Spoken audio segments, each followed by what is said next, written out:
I know I shouldn't cry, but I've had enough. I can't take it anymore. Getting out of here anytime soon? It's impossible. I can't let myself think about how much I want to get out of here. If I keep thinking like that, I might decide to.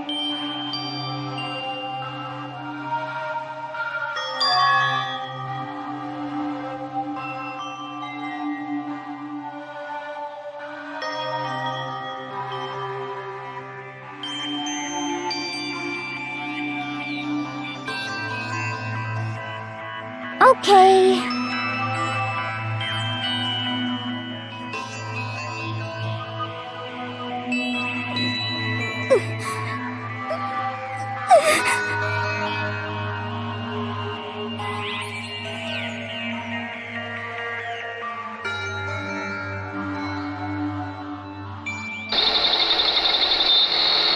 Huh?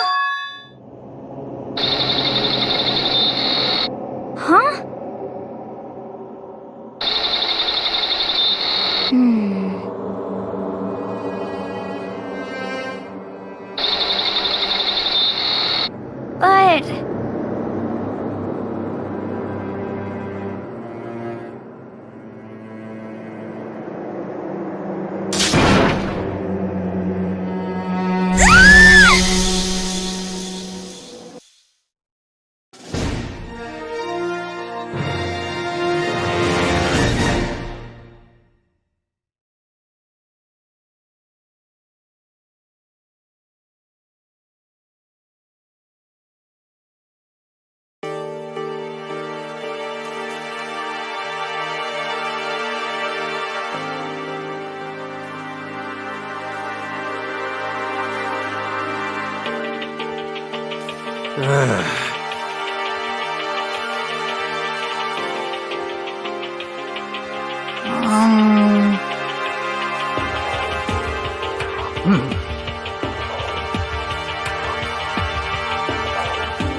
Oh.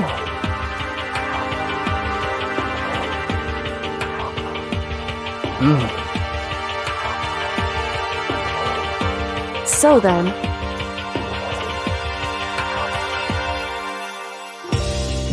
How about that?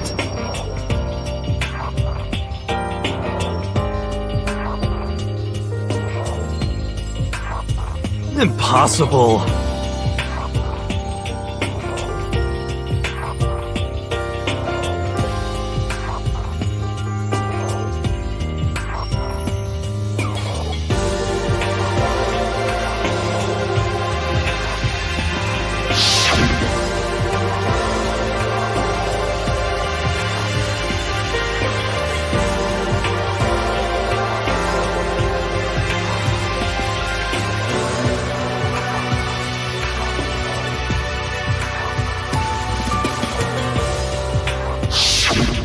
Well...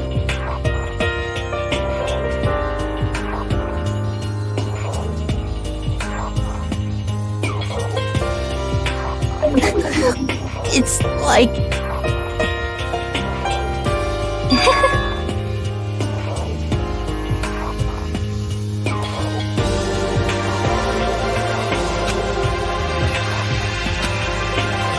Well...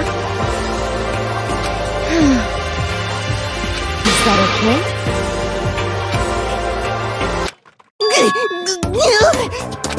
Huh? Here we go!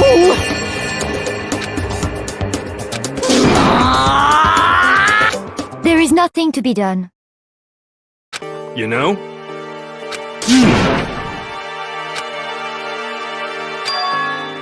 I'm right? Perhaps. Well then.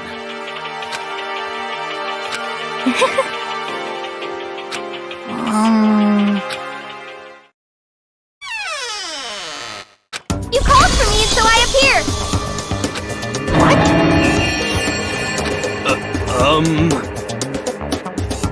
Yes!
Could it be...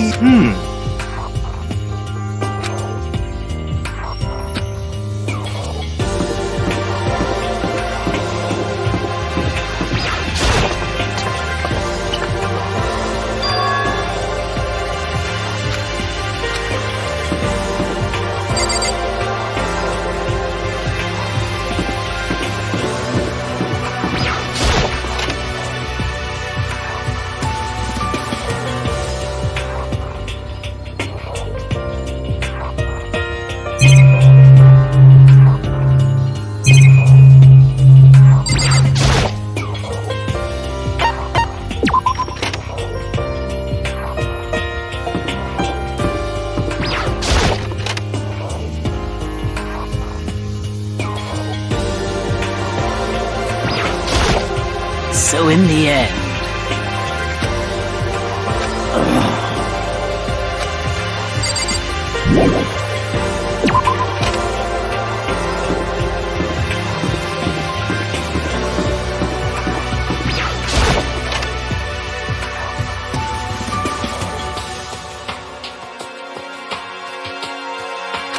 Let's see.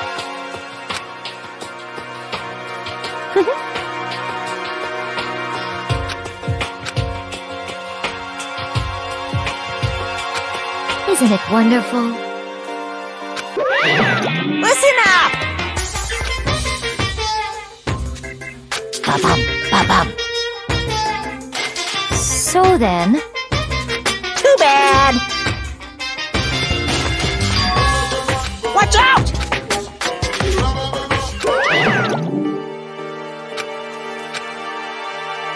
most unfortunate.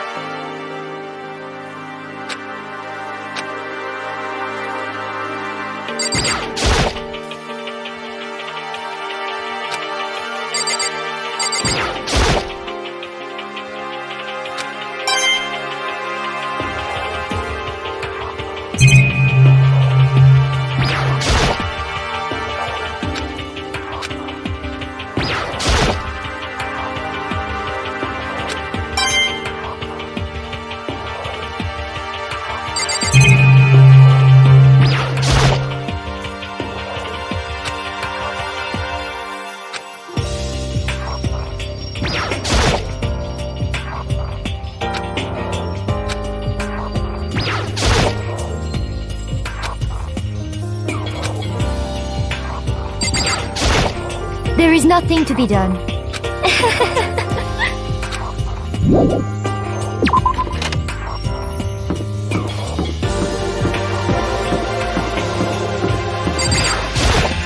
It would seem...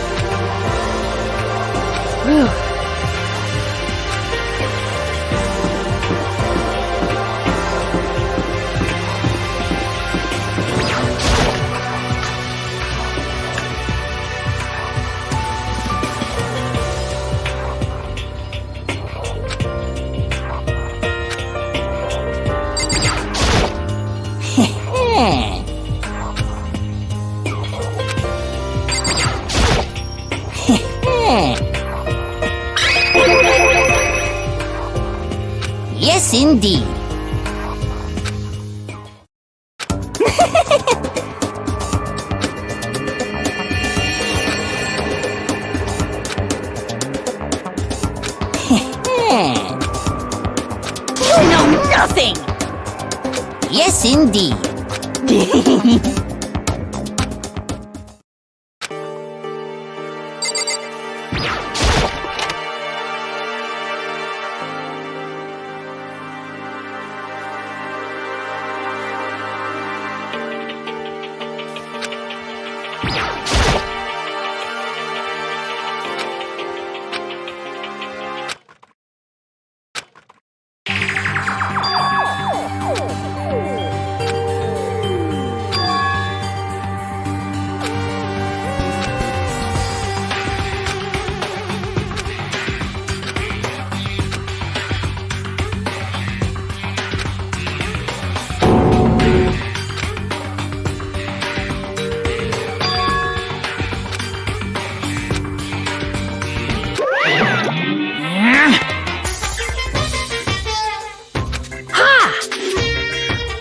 Isn't that wonderful?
Watch out!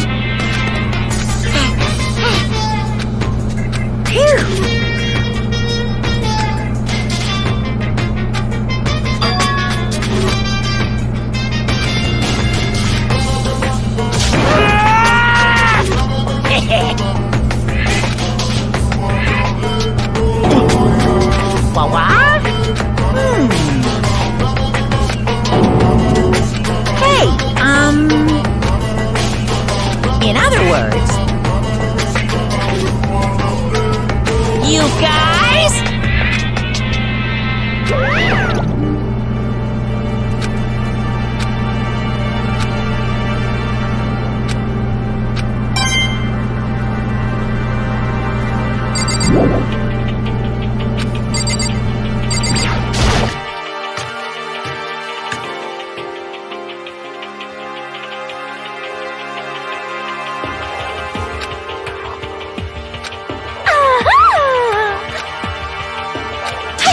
Seriously?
Mahina.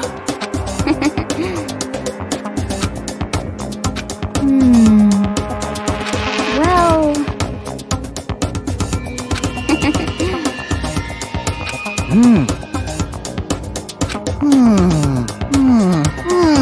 Just a second! Well, Sorry. Huh? bastard!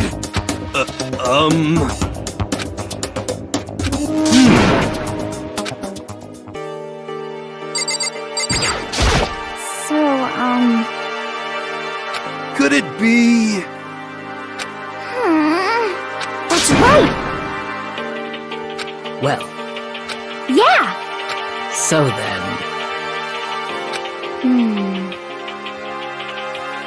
I see.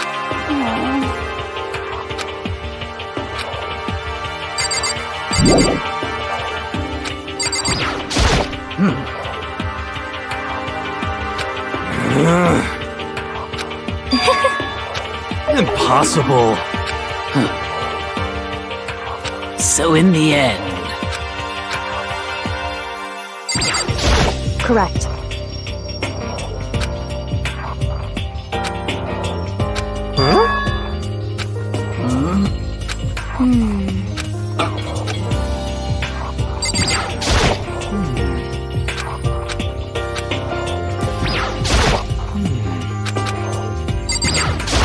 You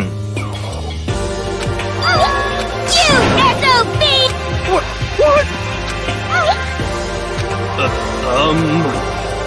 No, no, no, no! Huh?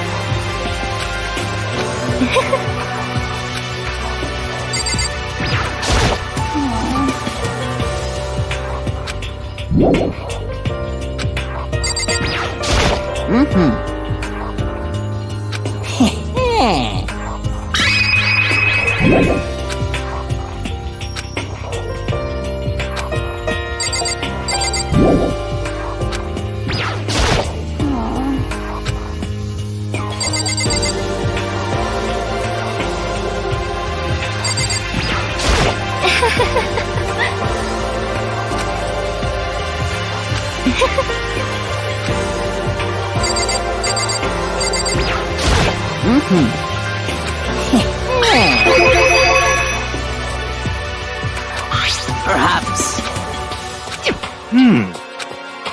You know? What the heck? Well, You know nothing!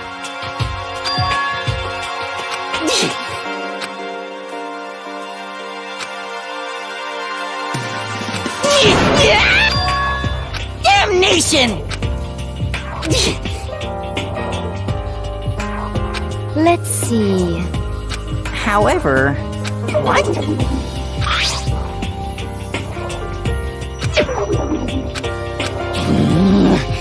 This.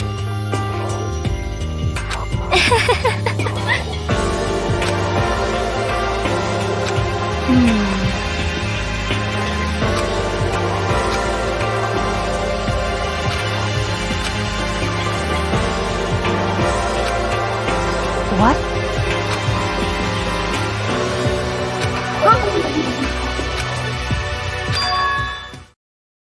Why? Oh, Well then, Let's see. Well...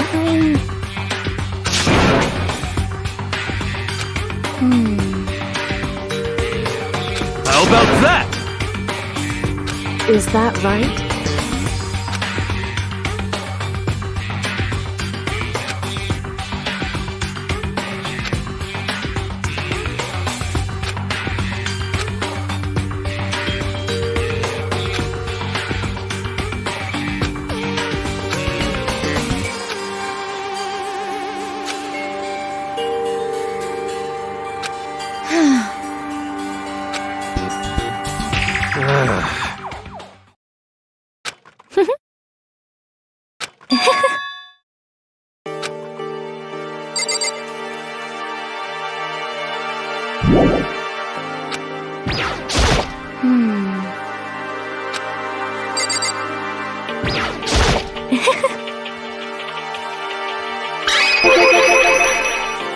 Actually...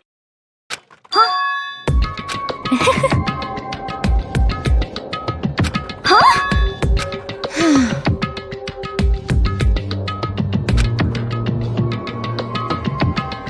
Is that okay? Huh? Huh? Oh!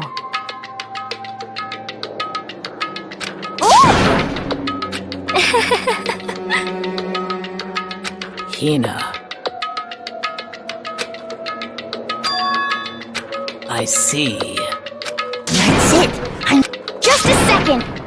But...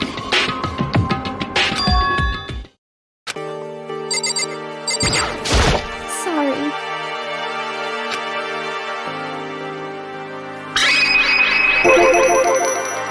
Well...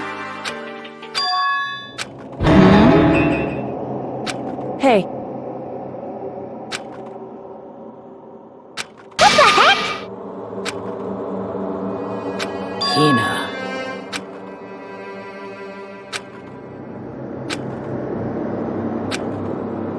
So,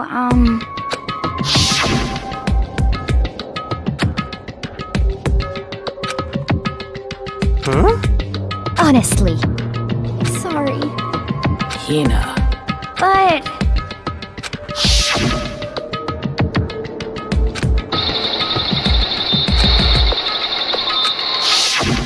Well...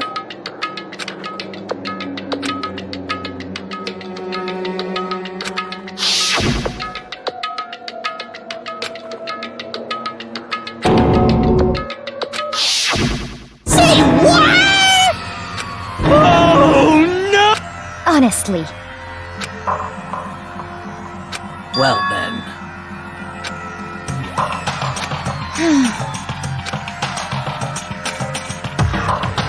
What? What the heck? Please! hey, There is nothing to be done. Oh,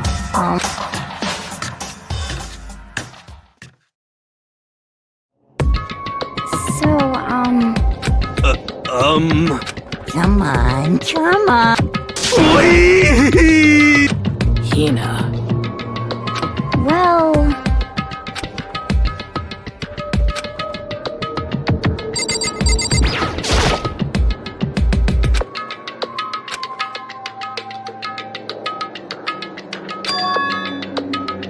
hey.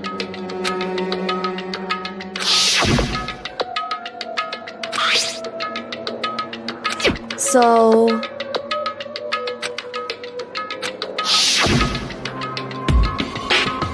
It would seem...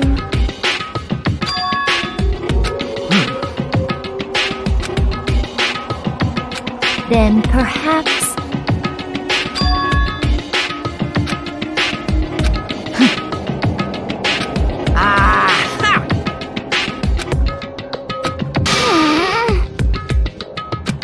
Hey, come on. What are you saying? Don't be mean! In other words, But... wrong. Hey.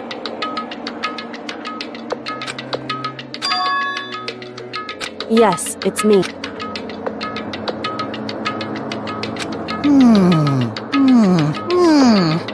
It's true. Hey.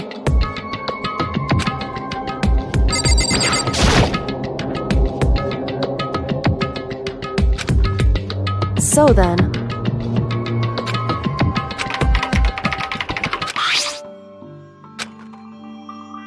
Hey.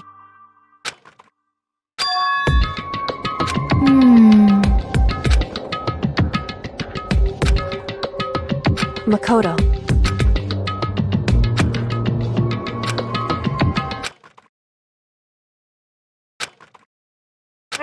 came.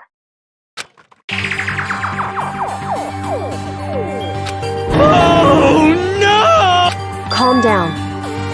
What? What? Anyway,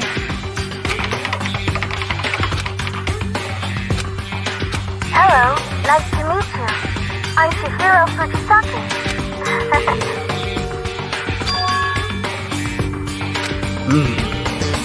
I knew it. That's right.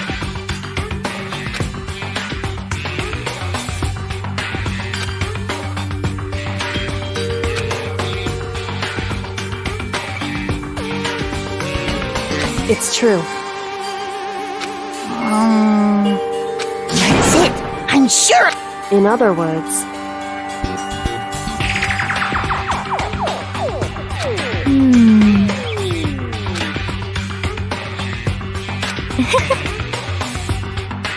I see.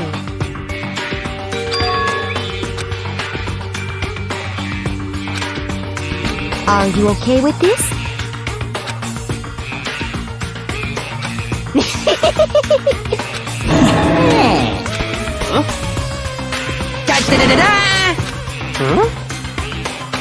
I feel as... I mean... Anyway, Master. Well...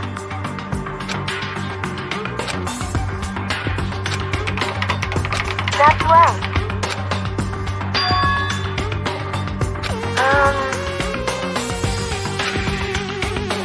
Master.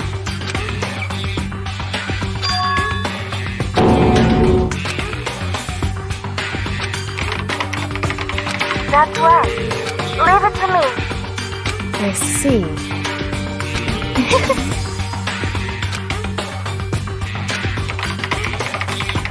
That's right.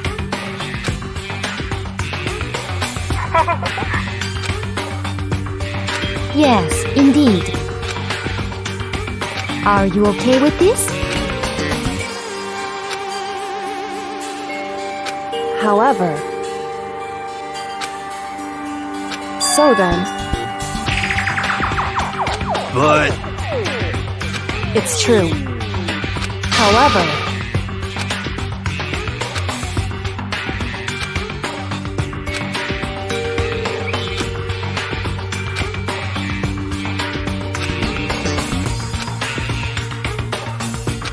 So,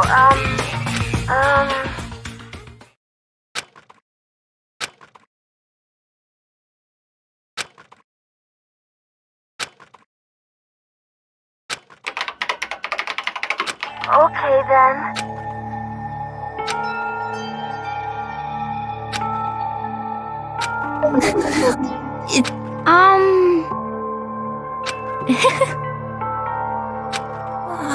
What? shall we go?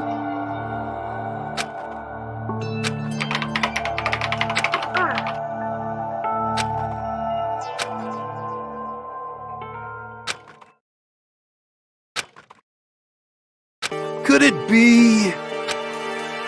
You know?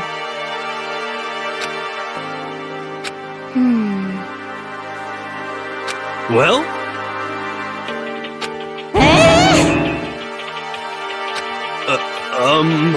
Indeed.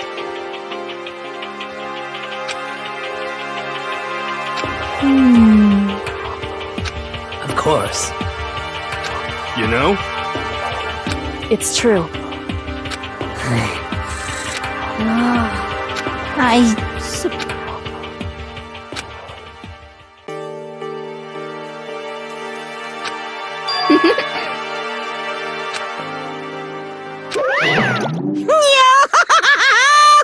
What's the matter? What the heck?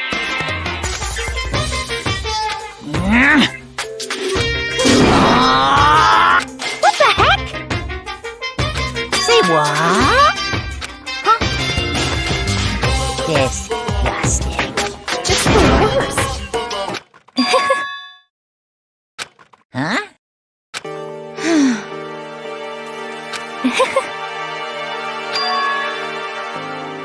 Huh?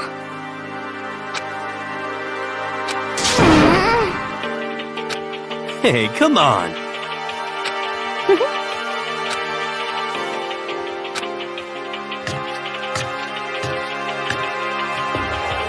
Oh. Damnation!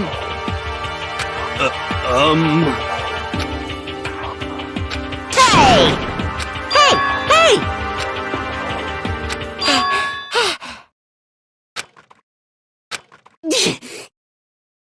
Without a doubt.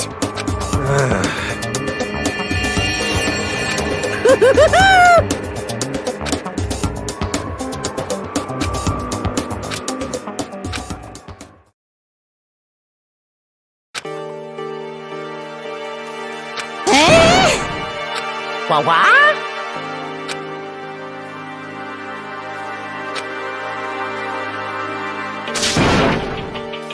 This is kind of depressing.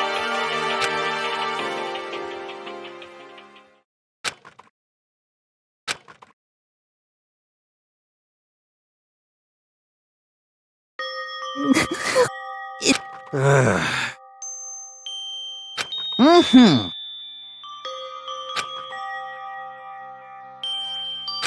No way.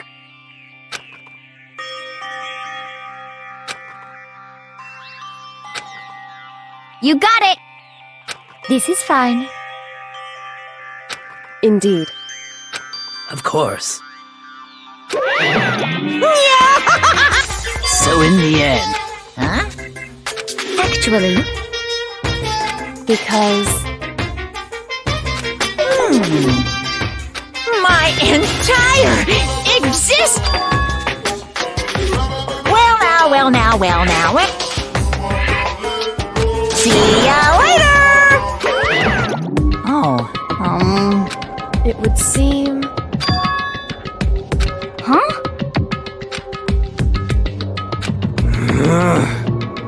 However, correct.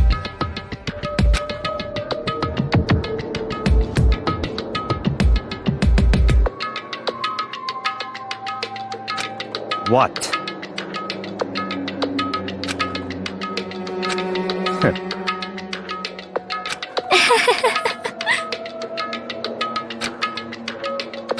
What the heck?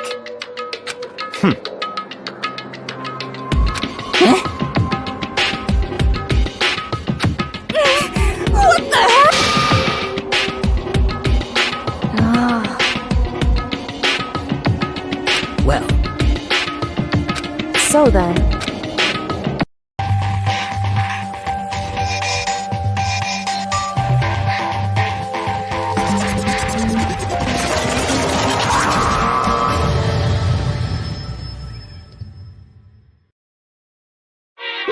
you guys. What? however, Okay. Come on!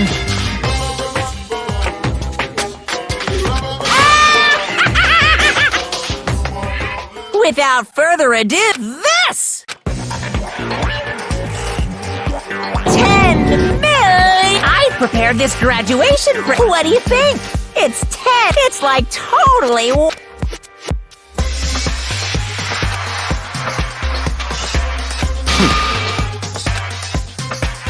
it's true. What are you saying? of course.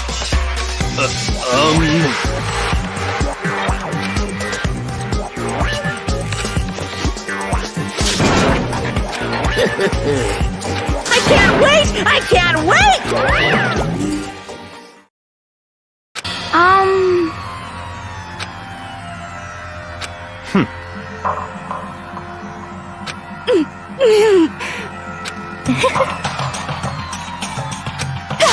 I'm telling you!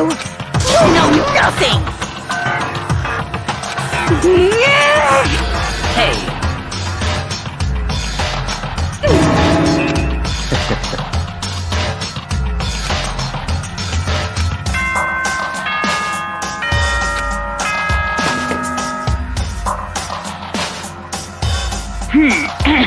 This mysterious as such. It is soon the doors to the dining hall will be... Okay then. Sweet dreams. Hey. Because... You know? How about that?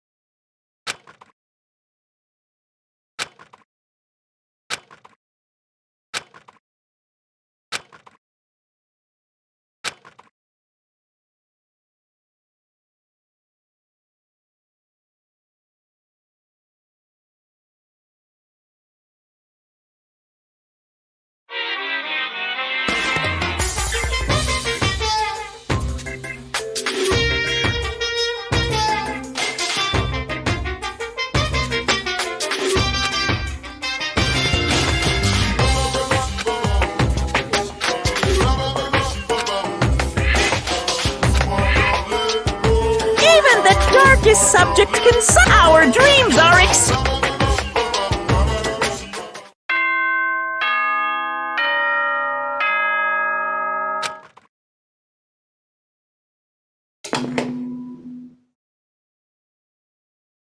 Good morning, everyone!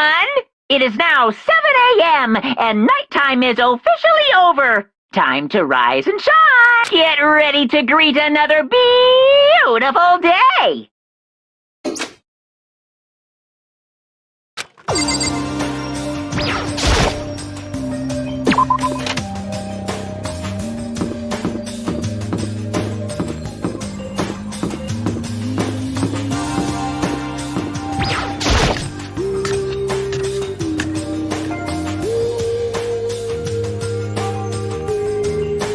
Could it be...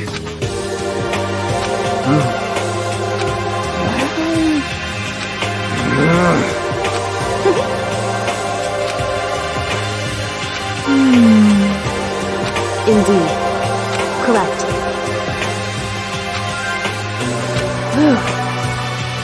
Anyway... Oh! Well... Hey. Oh, Huh? What? What?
So, but...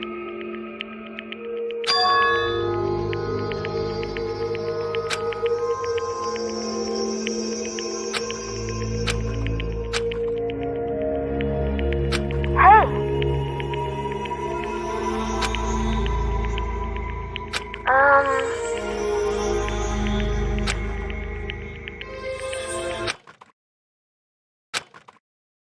Stop fucking around.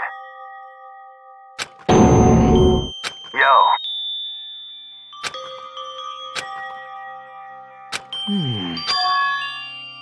So,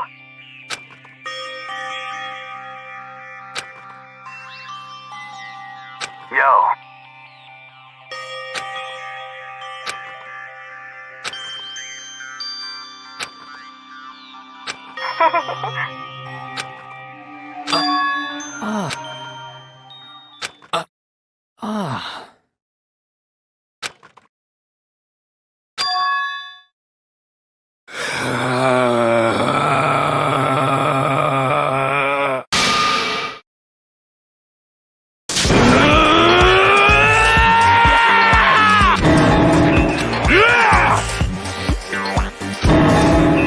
F you!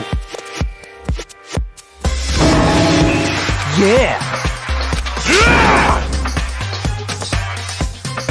What?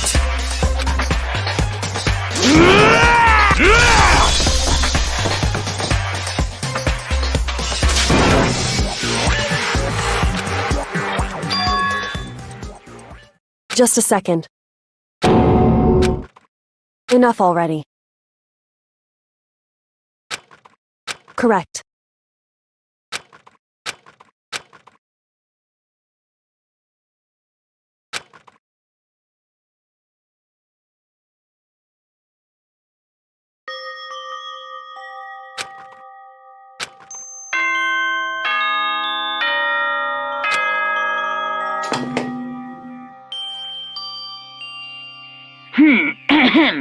This isn't as such. It's soon the doors to the dining hall. Okay then. Sweet dreams.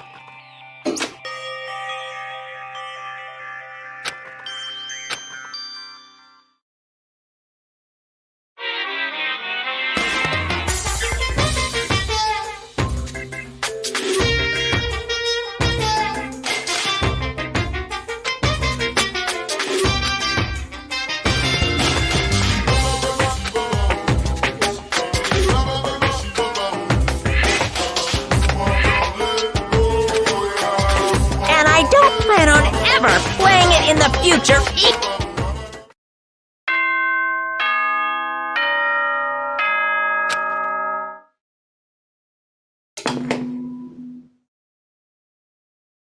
Good morning, everyone!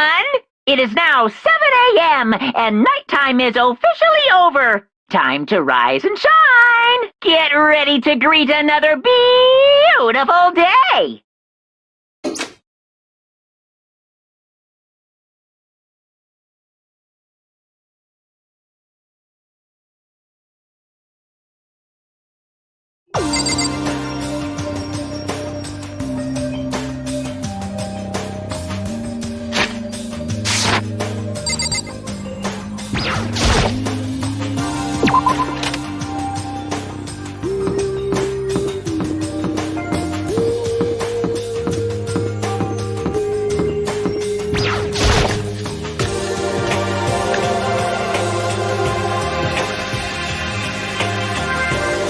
You know?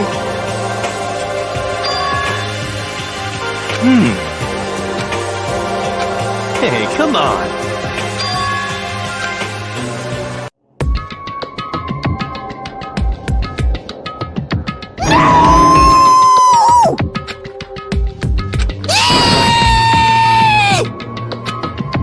Let go!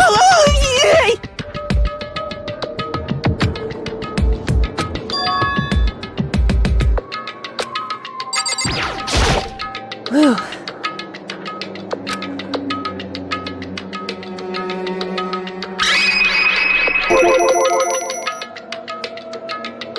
So...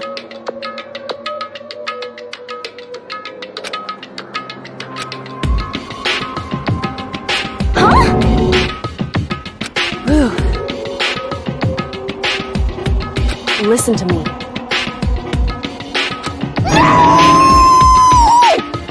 Wrong. How very sad.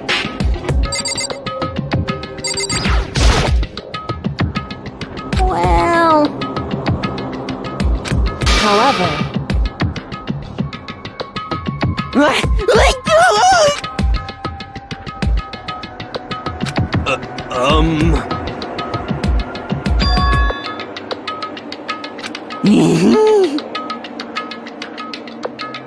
Well, According to the spirits...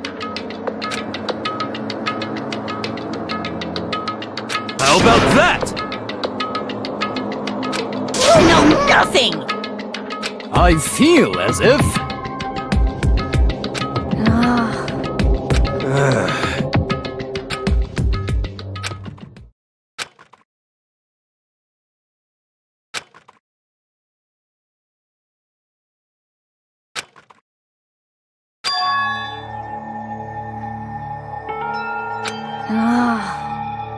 What?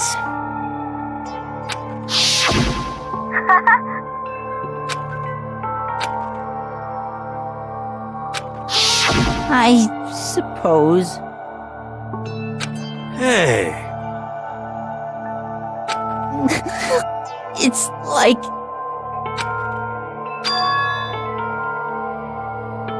Well...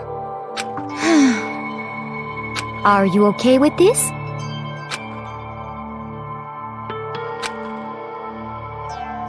Honestly. I know that. F you! Yo! Huh? What the heck? What?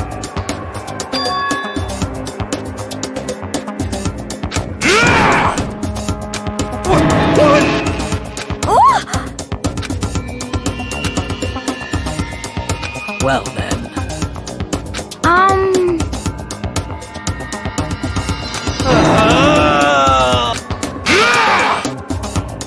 What?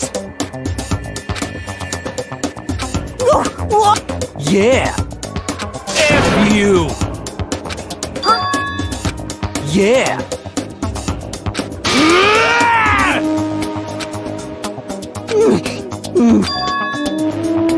So it would seem. That's it! I'm sure of it!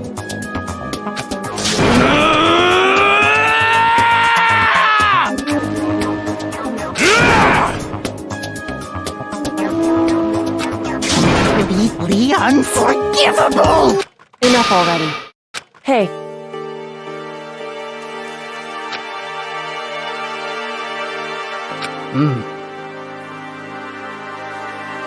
Hey! What? anyway, So? I suppose. Yeah! so then, Hey! indeed.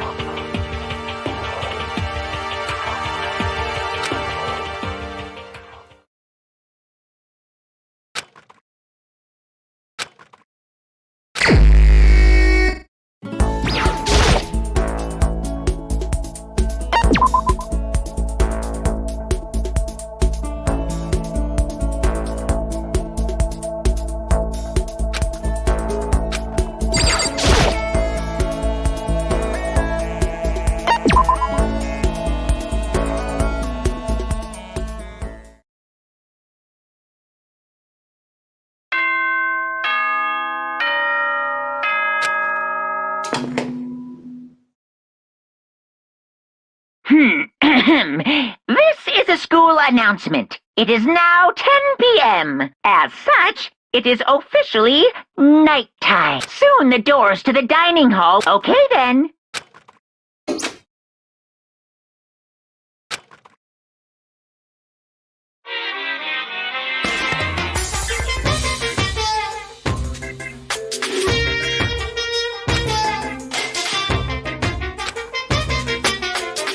Once again!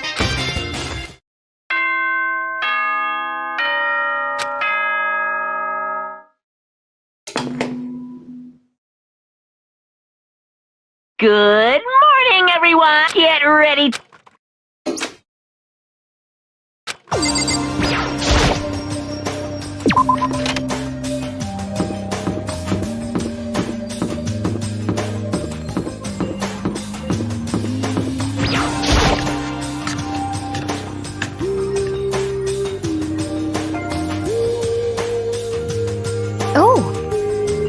You know? Damnation! So, You know? But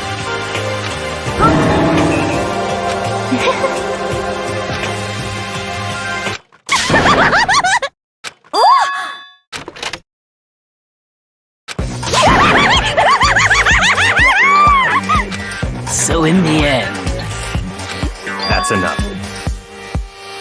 Yep.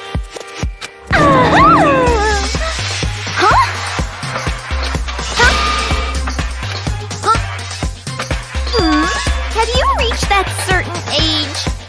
You SOB! no forgiveness!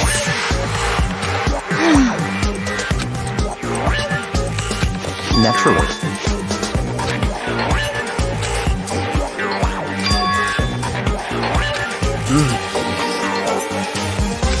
What?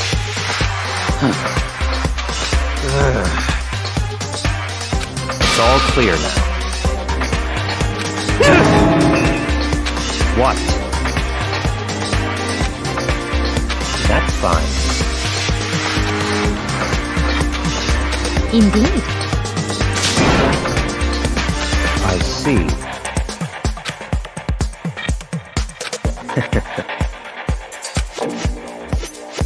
Such ignorance. What the heck?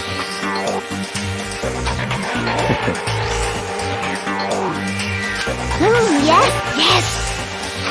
Stop talking. Yep.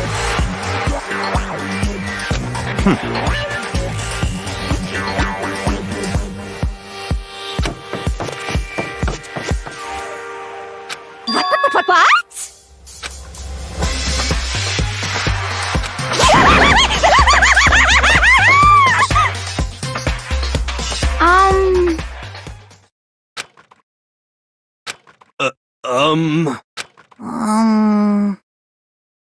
Hmm.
Yo! You know?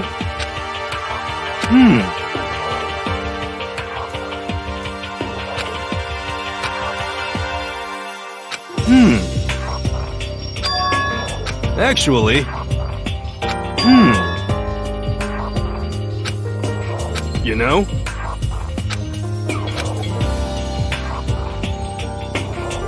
For serious.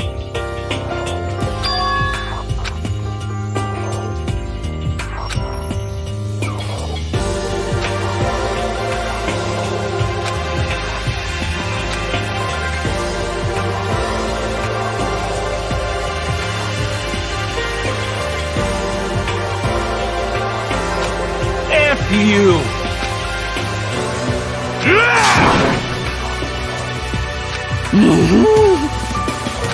what?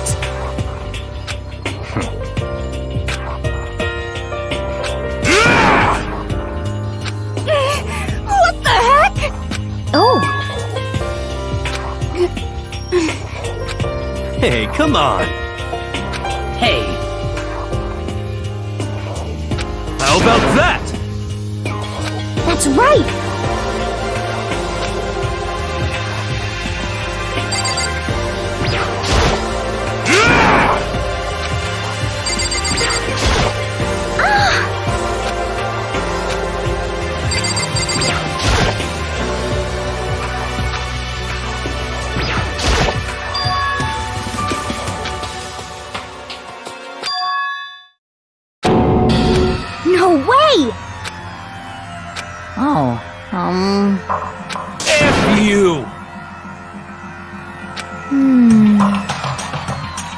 Wrong.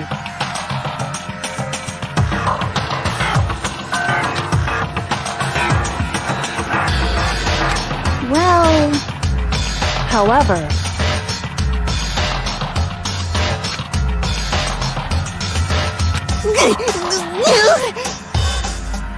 Without a doubt. What? F you!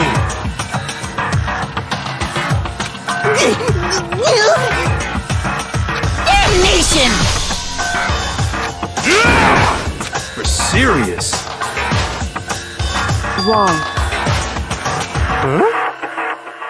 So, What?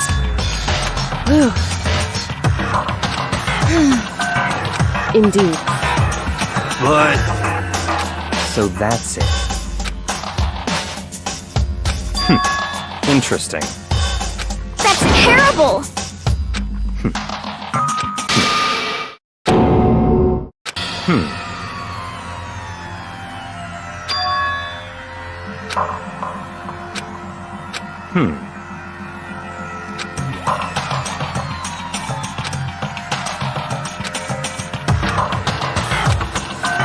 What?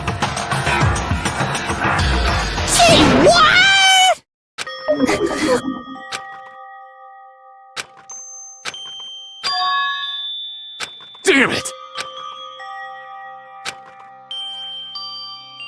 So, At the very least, yes, indeed. I see. Damn it! I swear I will save her!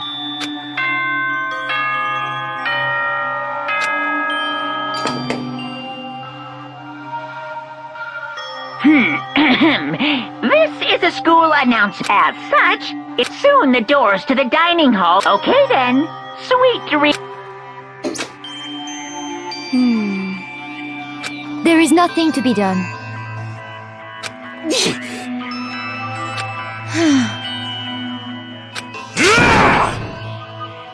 calm down.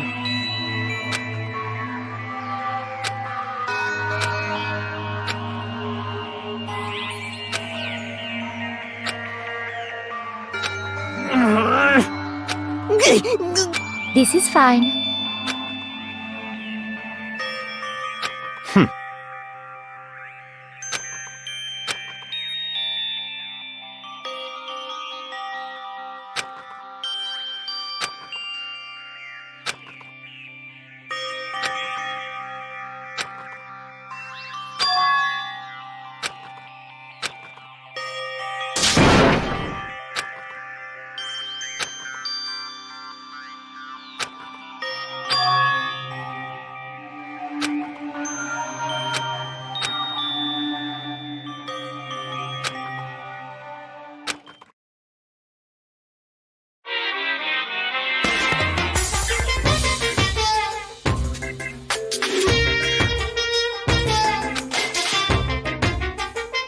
Sometimes the murders that people forgive are way more abnormal than the ones they don't.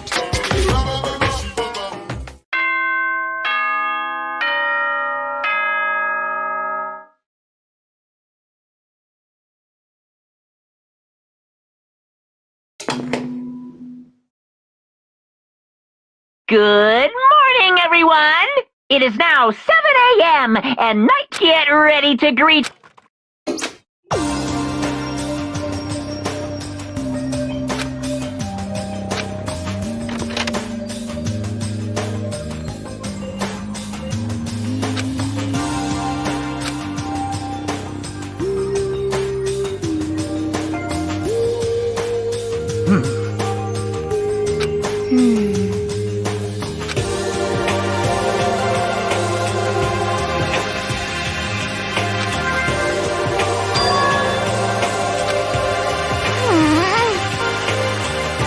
However,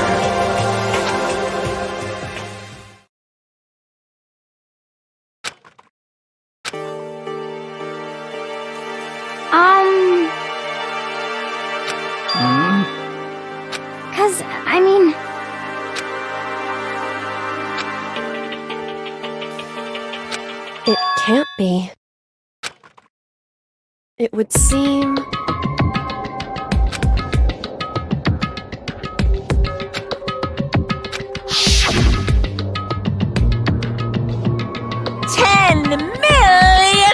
I prepared this graduation present for whichever lucky student makes. What do you think? It's 10 million. It's like totally.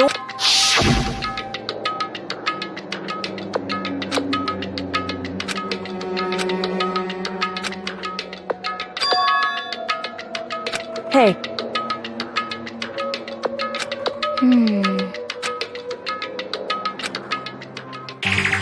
Hey.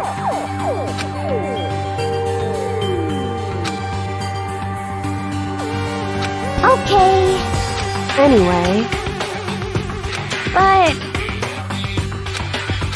Well then.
please!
Okay. But...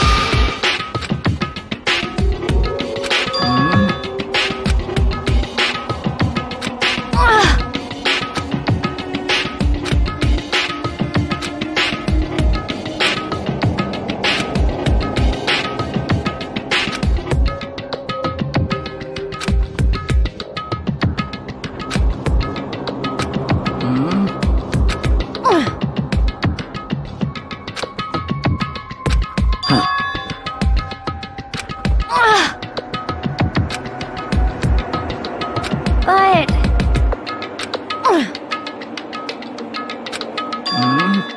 as for me, I see. indeed.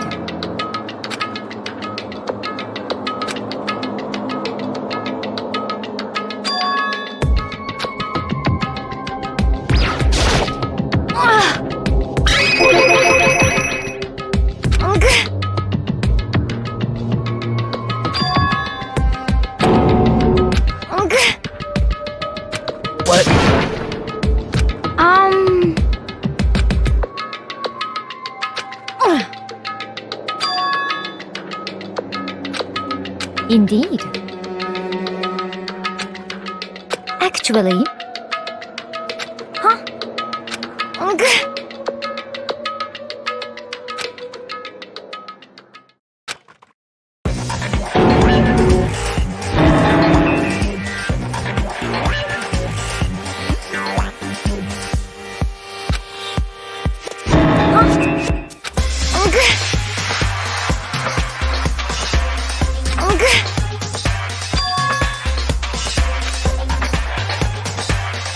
I see.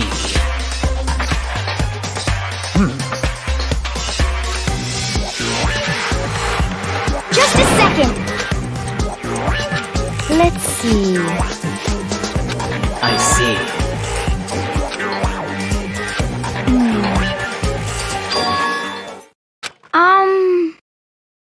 This is bad.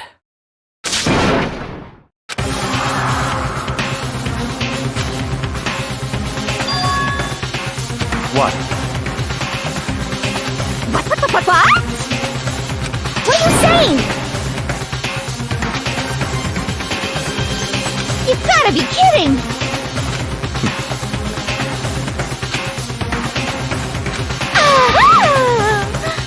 Stop talking. What? That's fine. Okay. Oh, Perhaps. okay.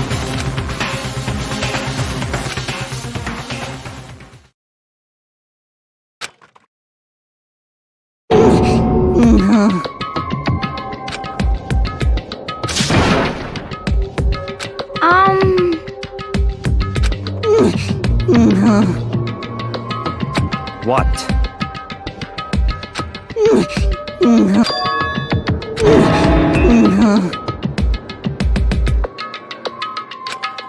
What did you say?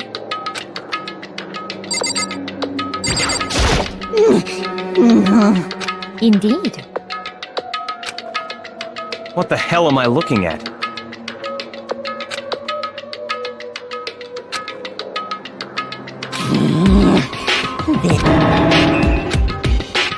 It can't be! Damn.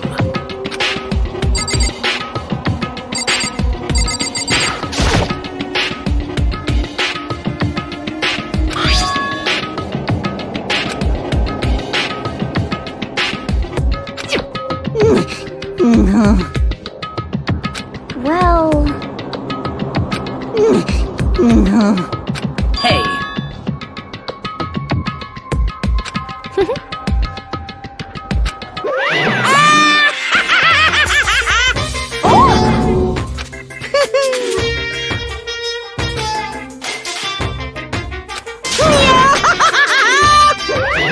What? Are you okay with this?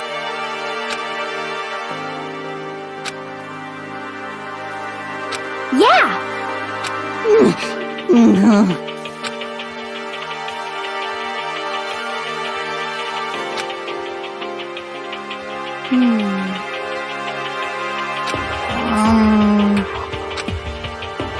So then, I suppose... Well then. Yes, indeed. So in other words...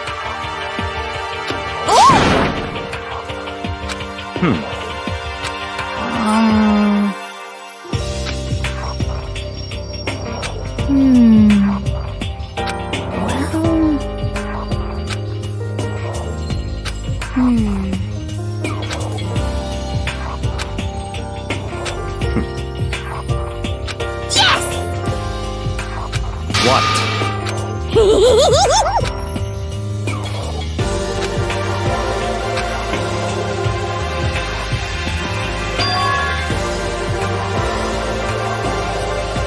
Very strange.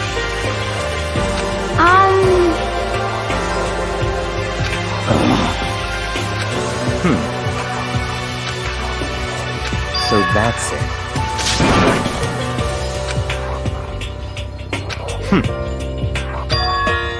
In other words...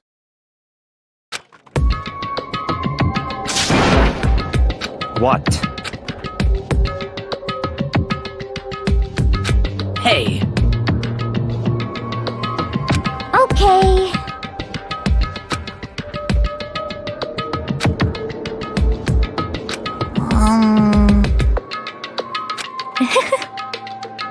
well then.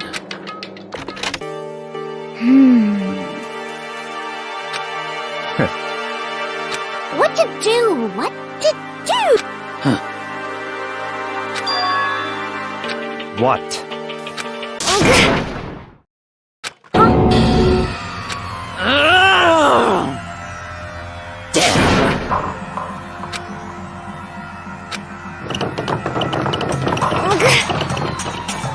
Well,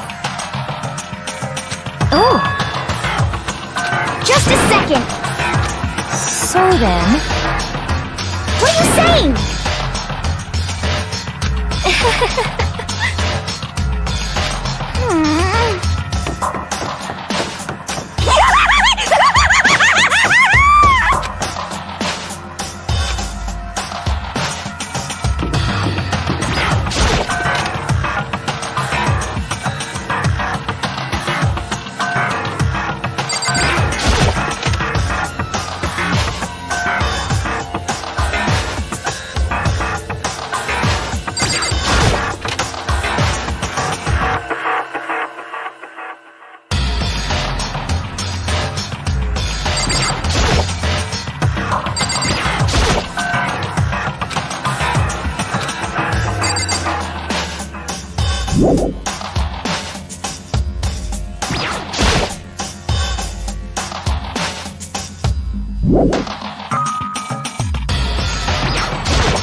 Everyone...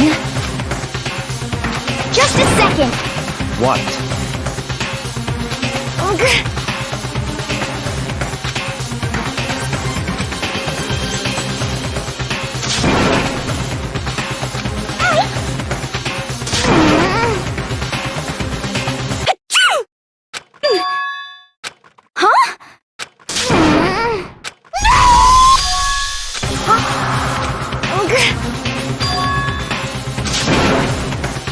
What?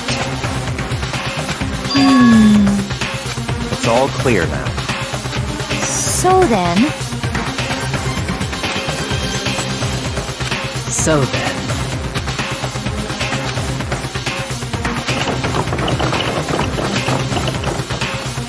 Just a second!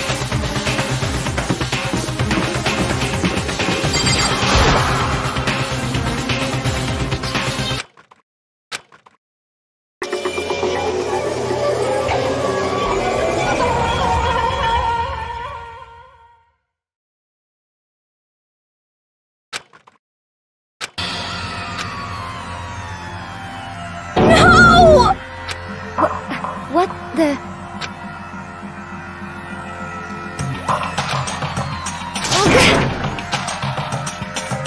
No, wait!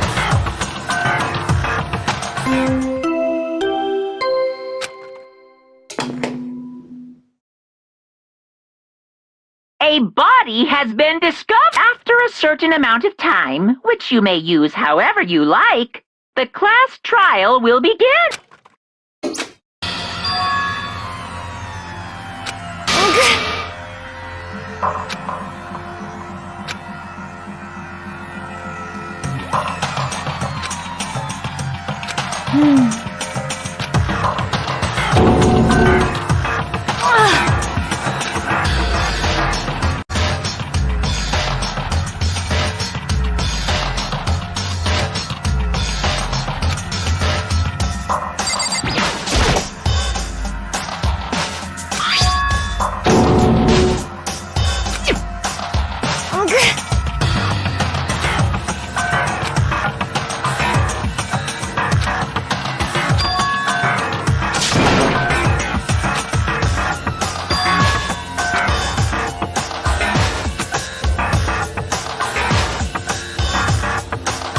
Are you okay with this?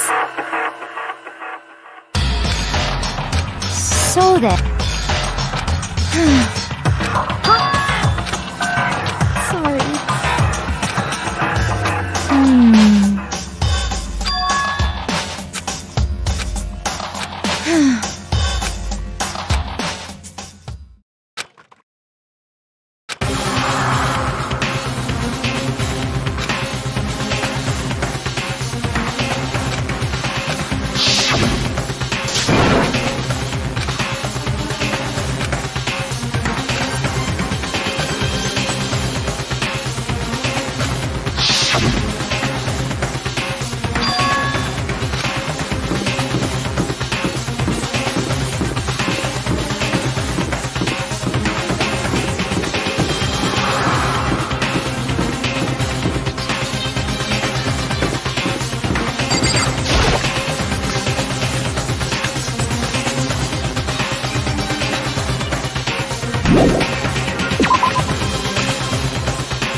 Danganronpa.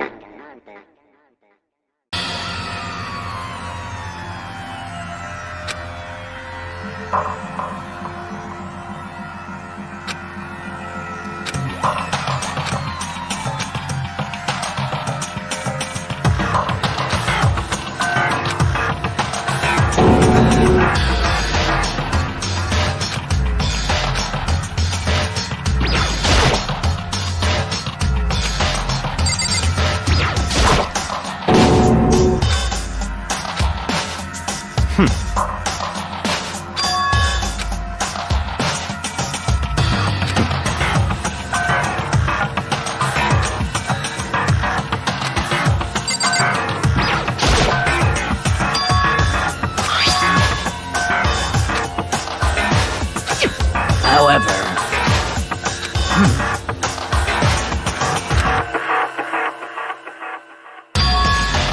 What? What? what? Hey! I see. Damn.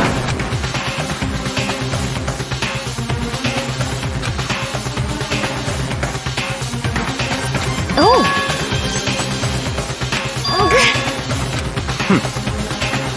Indeed.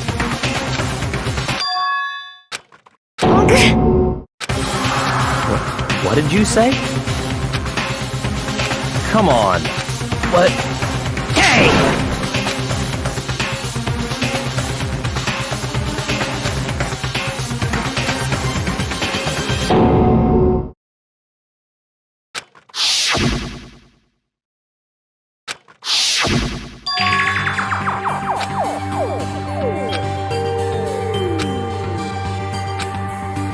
Indeed.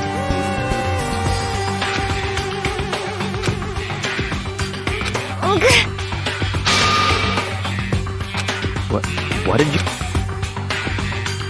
Why? Huh?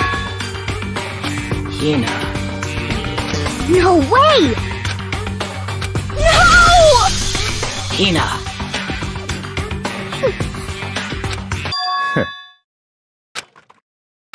What? Well... Huh? Damn.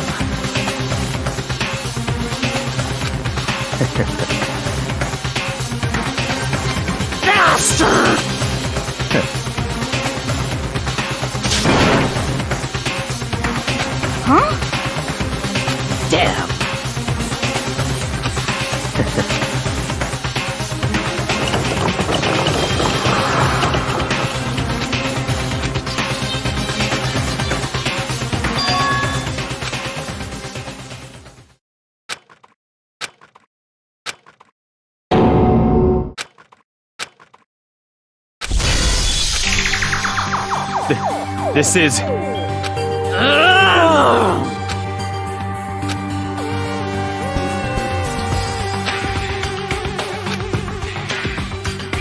Huh? Stop talking.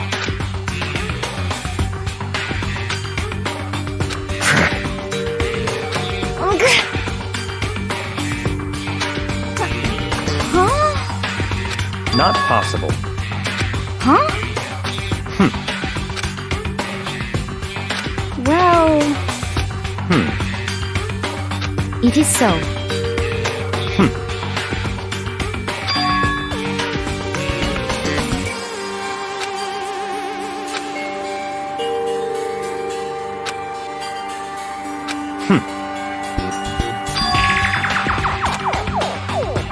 That's fine. Let's see.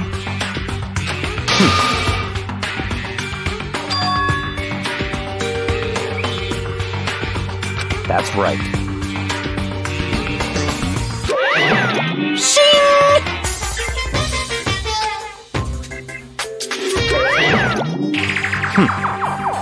Let's see. Perhaps. In other words...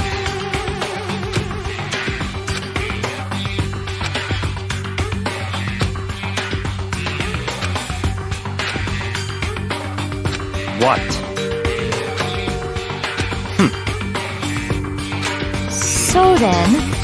But... 'Cause, I mean... Hina. Huh?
Come on. Indeed. Goodbye.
A body has been discovered after a certain amount of time, which... It's the Monokuma What? Stop talking. Punishment is waiting for you. See ya. What the heck? That's terrible!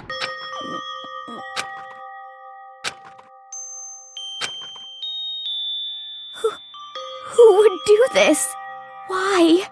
Why?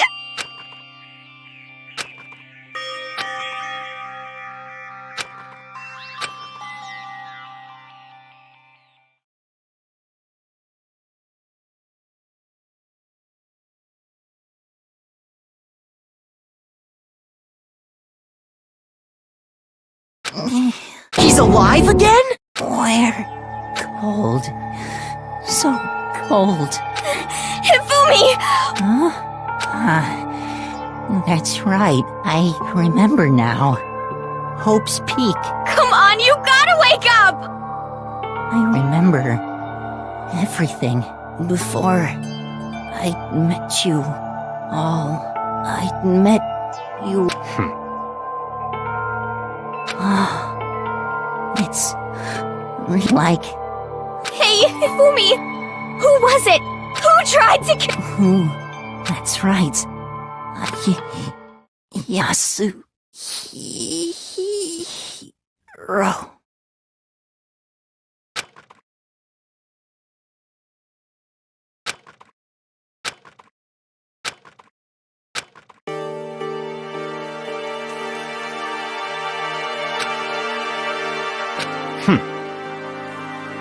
Honestly. Stop talking.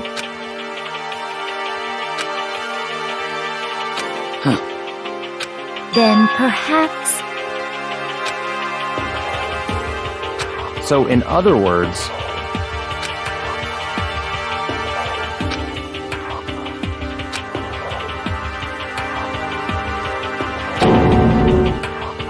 what is this? that's fine. Indeed.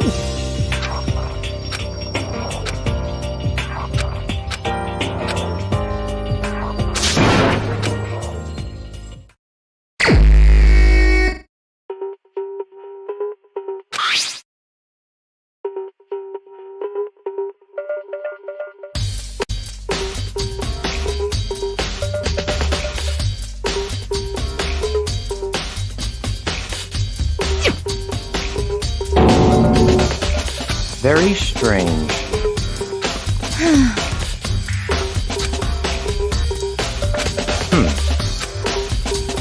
Well. Perhaps.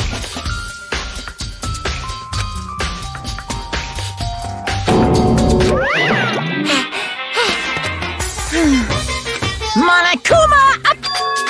Yep. Speaking of which, I'd like to ask the bear, if there is an accomplice, do they also become blackened? So you ask, and so I shall answer.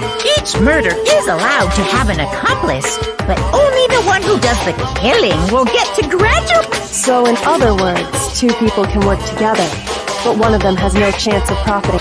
Then there's no way anyone would work together, right? In other words, So then.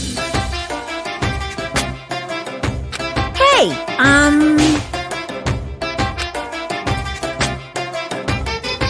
phew. So, in other words, Well, extreme! Well now.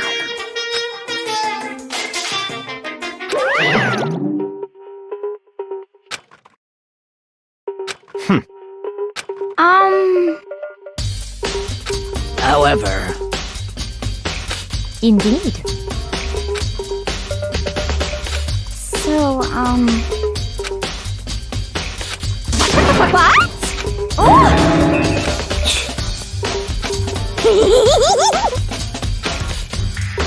You SOB! Huh? You've gotta be kidding! What the heck? What?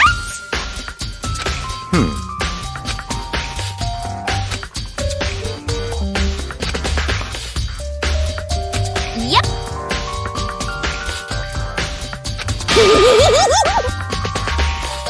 What do you say? mean? Let's see. So then, It's all clear now.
But...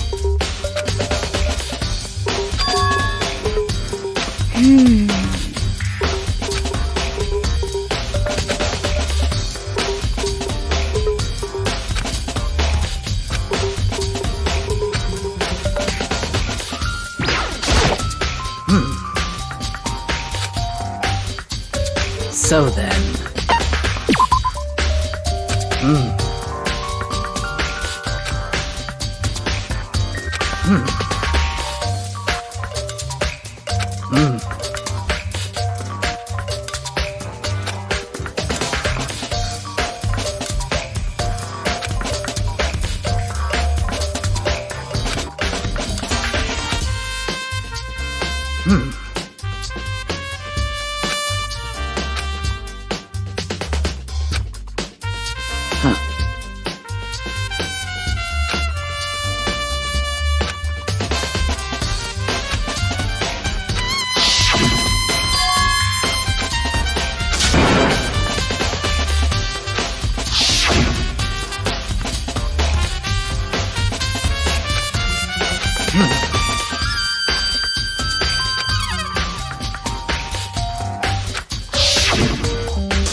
However,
So, in other words,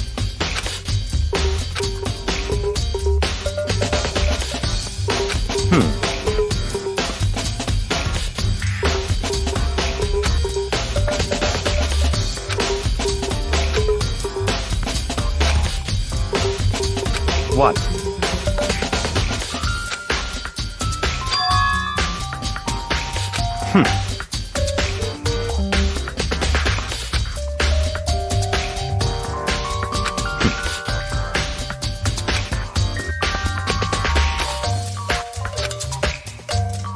What?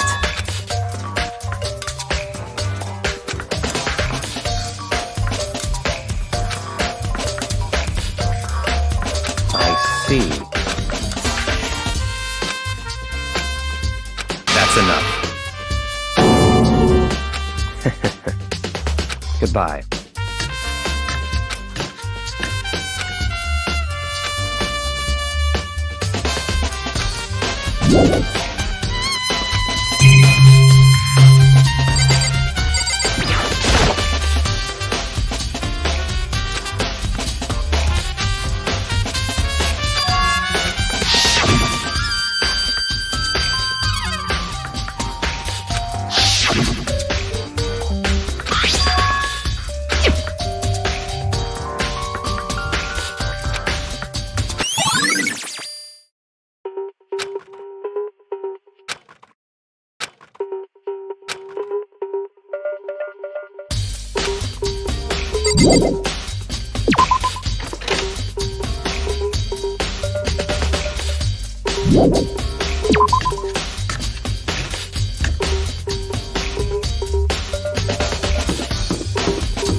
Yes, indeed.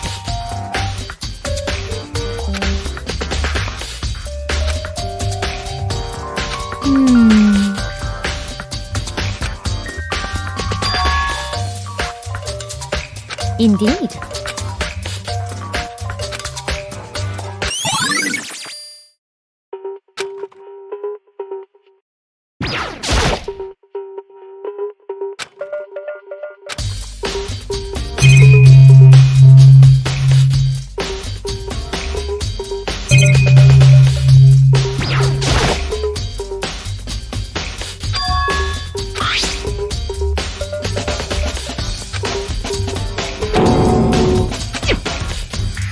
Oh. Huh?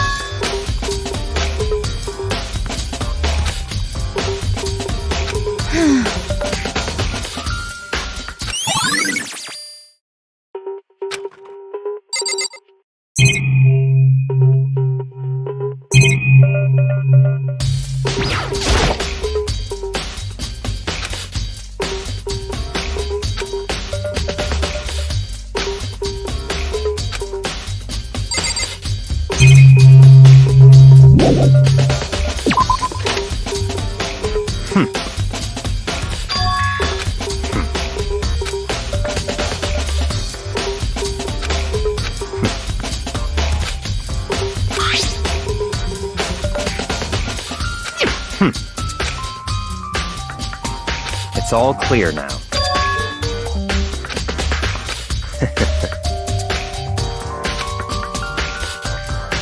Goodbye.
Just a second.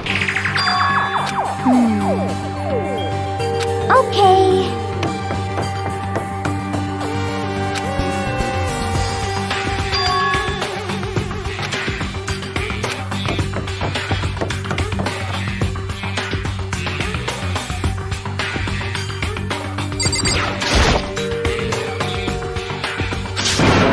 I mean...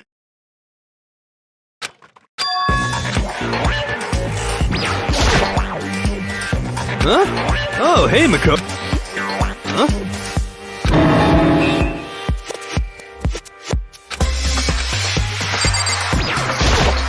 Right. Don't be mean! What? Well... It's nothing. Hey. And? I mean...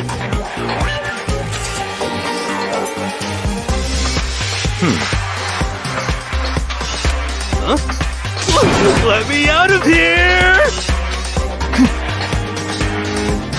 You got it all wrong! It would seem...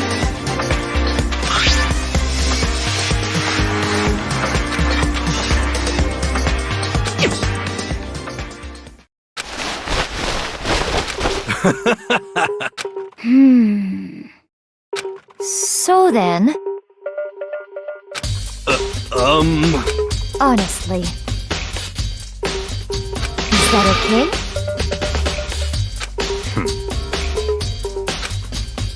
Could it be... That's terrible! Just the worst. That's right.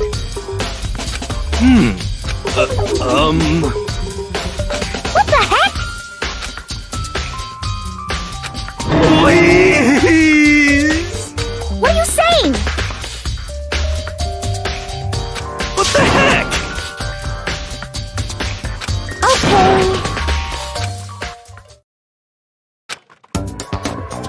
Huh! See? Look. See how loose it is? I mean, come on. I'm blind as a bat in here. Can't see my feet at all. I'm surprised you got anywhere in this thing.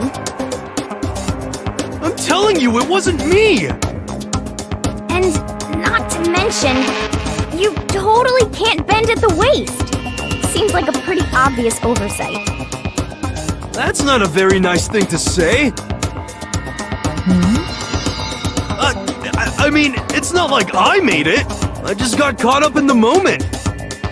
Well, either way, now we know for sure, right?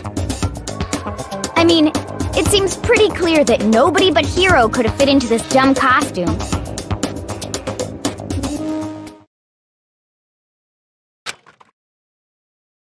Ah.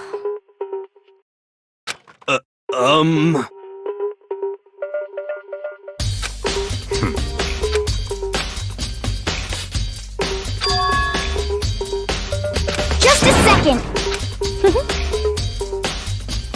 But... Honestly. what the heck? Just the worst. That's terrible! What?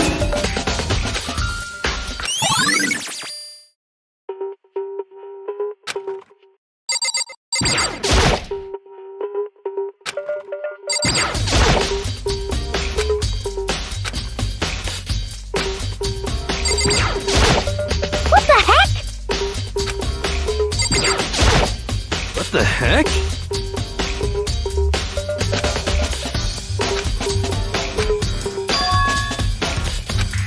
What? Just the worst. Please? Huh? How about that? So then, I'm at least 30% right. correct. Please? What the heck? Oh, so...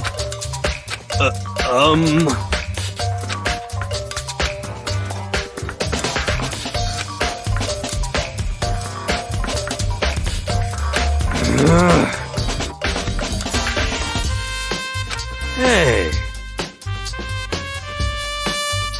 Just the worst. So,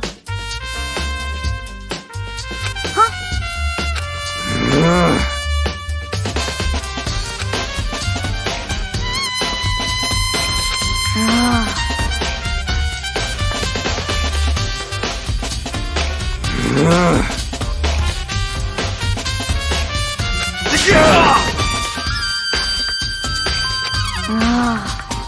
Don't be mean. Just a second. No way. Please.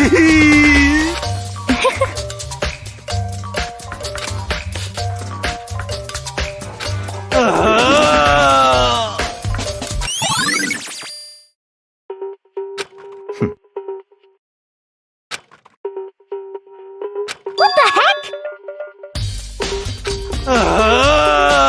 Just the worst.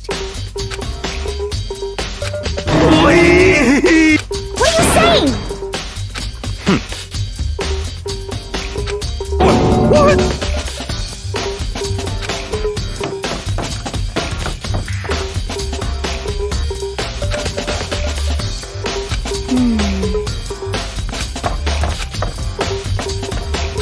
Makoto. It would seem...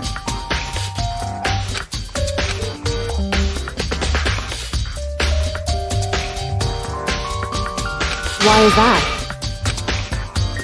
Anyway... Shall we go? Hey. Correct. Hey. Anyway...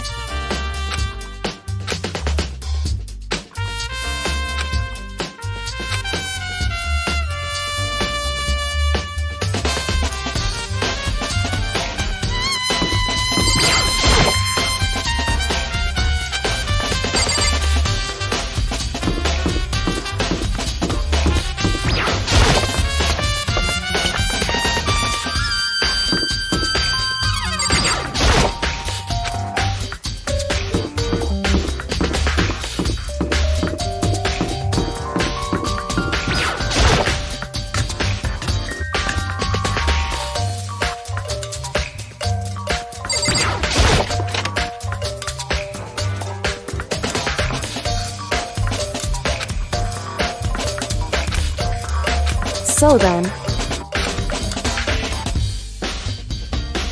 I knew it.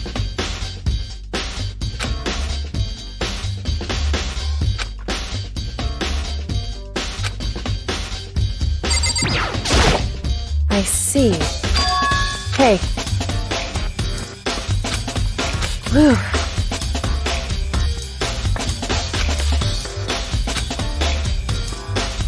So then...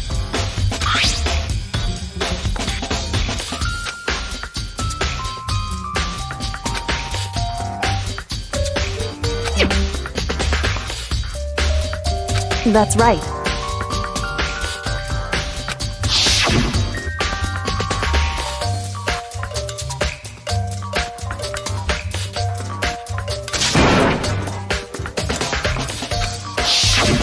In other words...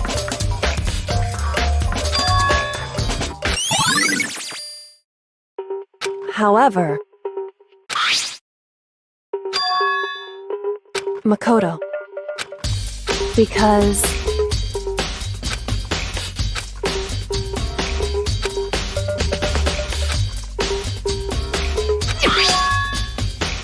Hey. Is that right? So then...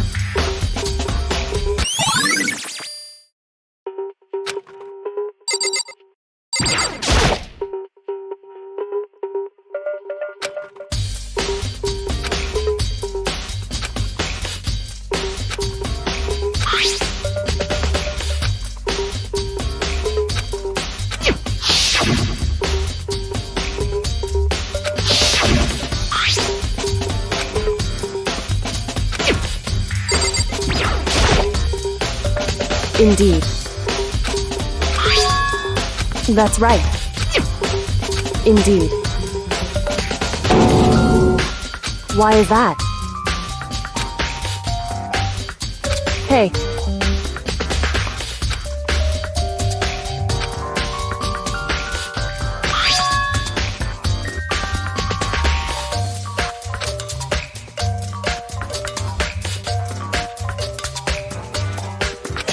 So...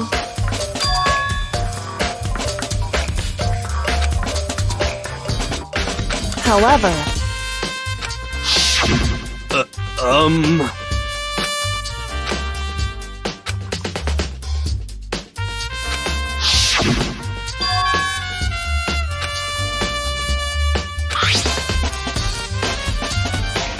Is that right? So...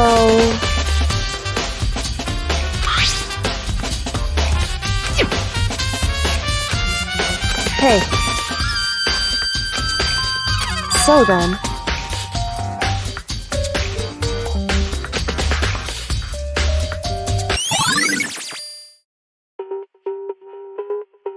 Hey.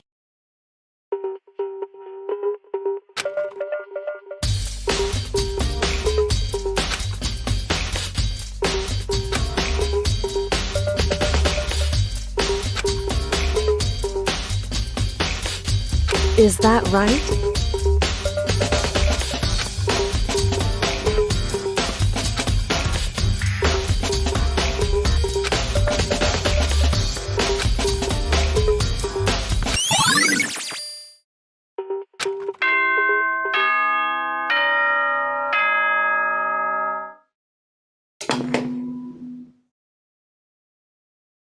Are you excited? Are you pumped? It's time for the class trial to begin! Like the bright burst of fireworks, like the flash of a soul clashing with life and death. And so, with no further ado, everyone please meet at the make your way to the red... It would seem... Shall we go?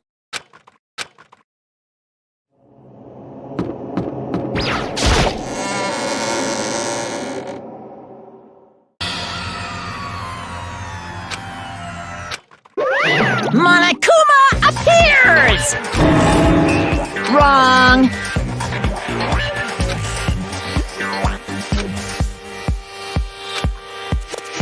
Whew. Boy, the crowd. Stop talking.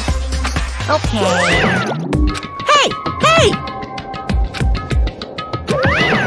Let's go. Please! What the heck? What the heck?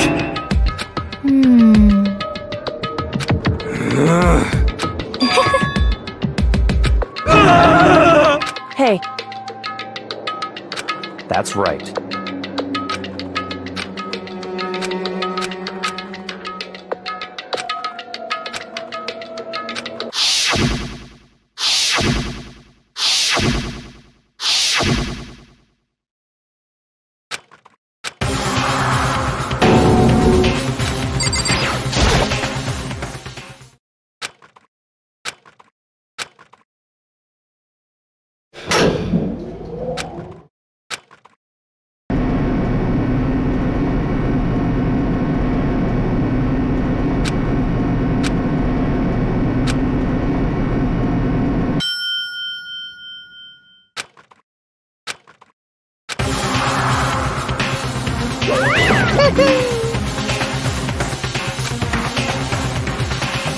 Just the worst. What? Come on.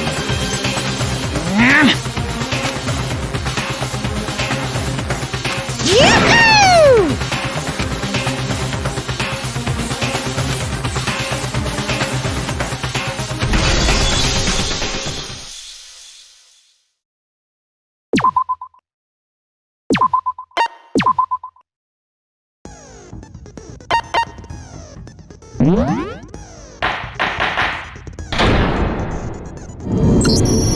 Let's begin with a basic explanation of the class trial. So, your votes will determine the results. If you can figure out who done it, then only they will receive punishment. But if you pick the wrong one, then I'll punish everyone besides the blackened, and the one that deceived everyone else will graduate. Now then, to begin with... We already know who did it. Was that? It was Hiro. He does not have an alibi for when the murders took place, and we found him in that suit. Don't try and deny it! You killed them! I didn't! Someone knocked me out! I was asleep the whole time! I don't know anything about it! Shut your murdering mouth, murderer! Who are you calling a murderer? I am sorry to say, Hiro, but we do have evidence. Blueprints for the suit. Parts we assume were used to build it. And all of it was found in your room. You have to admit, the evidence is quite compelling. It points to you as having created the suit and wearing it while committing crime after crime. How many times do I have to tell you? I don't know!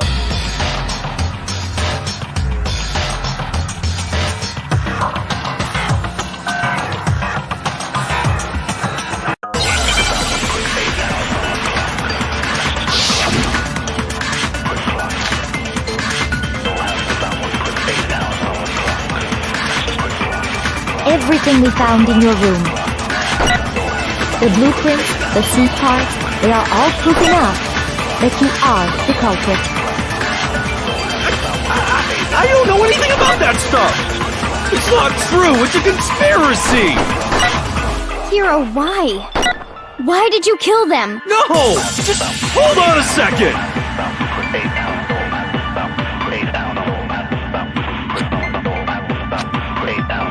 Everything we found in your room.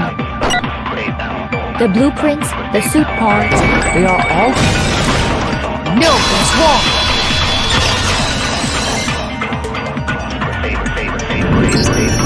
Are we sure Hero really made those blueprints? What do you mean? Well, take a look at this. It's the note that Hero wrote, asking everyone to meet up after Alter Ego disappeared. The handwriting's obviously different, wouldn't you say? When you compare it to the blueprints. There's no way you could think the same person made both of them. Unless that person made it a point to disguise their handwriting. No, the differences are bigger than that, I think. Come on! I'm not smart enough to think of trying to change my handwriting anyway. So Makoto, are you saying you don't think Hiro's the culprit?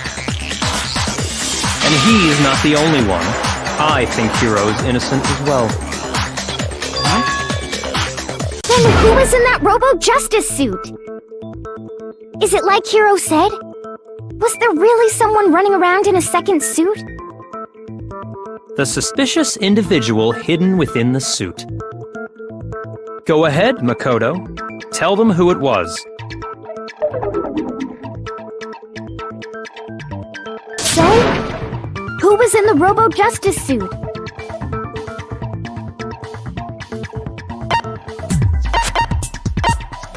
A gun! Other than Hero, I can't think of anyone else it could have been. Obviously, he was the one in that particular suit, and we never found any kind of second suit. Then there can be no doubt. Hiro is the prime suspect. That doesn't make any sense! You just said Hiro didn't do it! It makes perfect sense. Hiro was the suspicious individual in the suit, but he's not the culprit. So what you're saying is... That's right. The culprit in this case has nothing to do with being in the Robo-Justice suit. What? Now that's a bold assumption! And what reason do you have to make such a statement? You do have a reason, yes? Of course. But before we get to that, there's something else we need to clarify first. So let's get that out of the way. Hey, stop trying to boss us around! All things have a proper order. So what is it? What needs to be clarified? We must clarify the method of transportation for Taka's lifeless body. It would seem that his corpse was moved using certain particular items. Makoto, can you tell us what they were?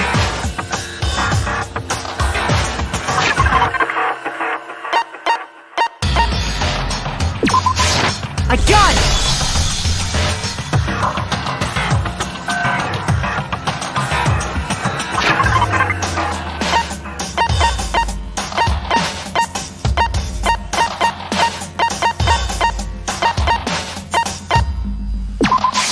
A gun! They were a dolly and a tarp, right?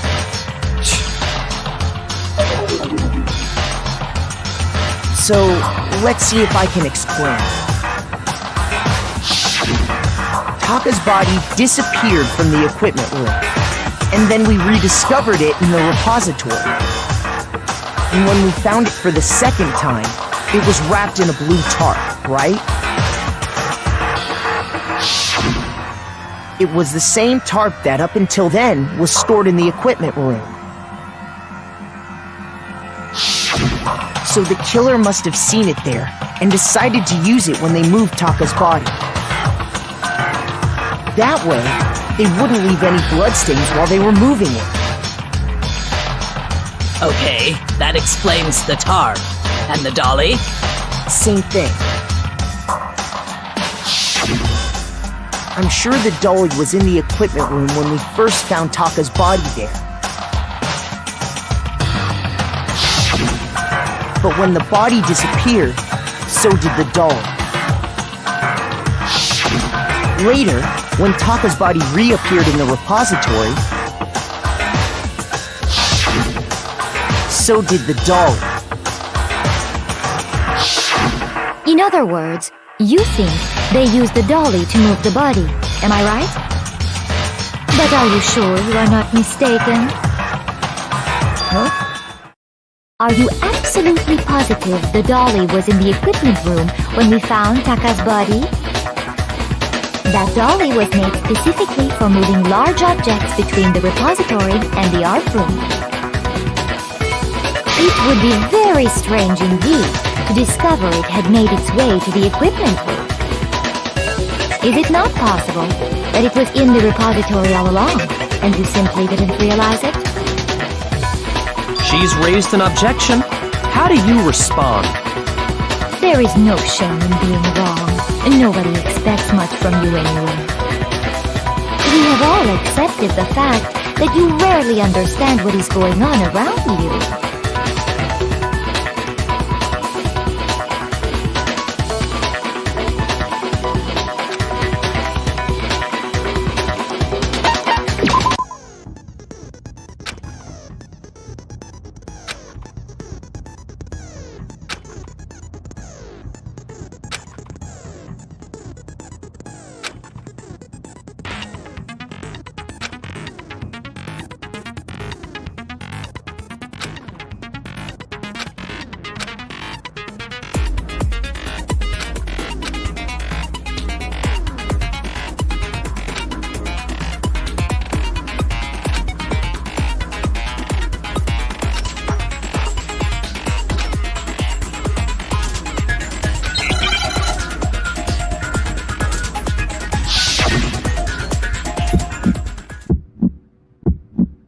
You had it wrong!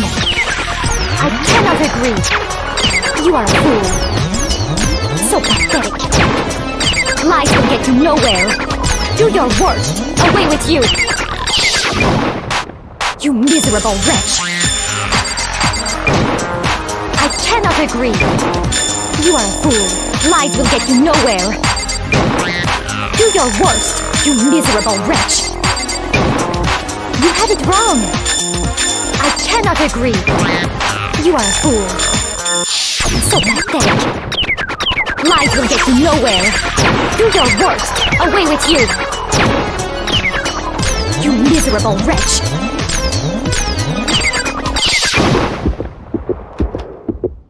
I cannot agree. This should prove it.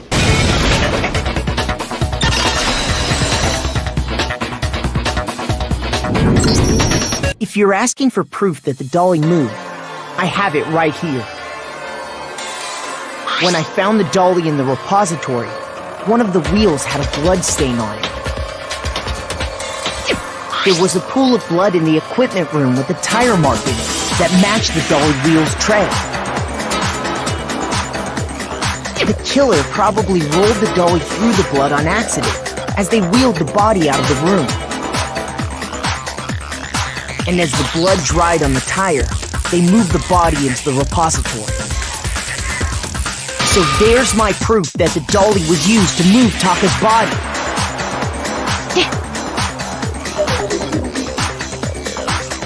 Well, anyway, that was just something we had to get out of the way.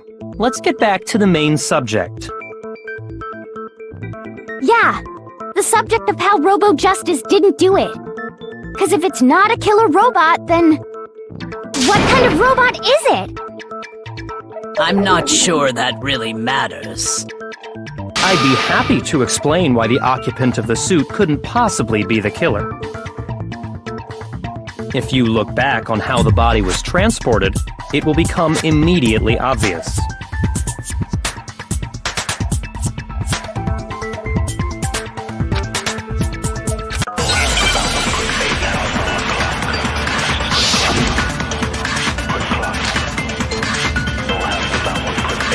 As we know, Taka was killed in the equipment room.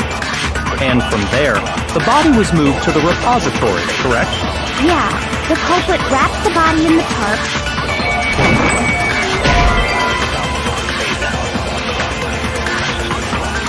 Shoot! As we know, Taka was killed in the equipment room. And from there, the body was moved to the repository, correct? Yeah, the culprit wrapped the body in the tarp, then loaded it onto the dolly and wheeled it off, right? Now, keep in mind that the dolly doesn't have a handle. Well, yeah, but even without a handle, all you'd have to do is bend over. No, it's wrong!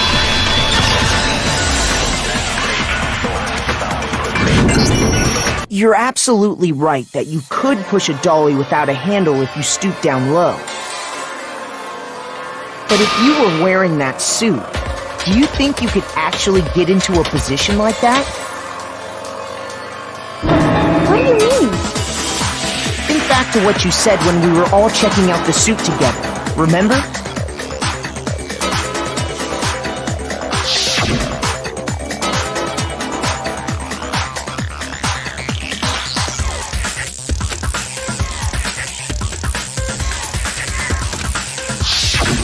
When you're in that suit, not only can you not see your feet, but you can't even bend at the waist. Am I right about that? Now that you mention it, yeah. It seems like it'd be awfully hard to push that dolly if you couldn't bend over. Well, what's to stop you from simply pushing the dolly with your feet? When you can't even see your feet? You really think someone could kick the dolly all that way? Yeah, it'd be totally impossible! Not that I can say for sure myself. On top of that, if you were wearing such a rigid, cumbersome suit, it's very unlikely you would have the dexterity to go about wrapping the body in a tarp. Well, I mean, isn't that just a matter of taking off the suit when you're ready to move the body?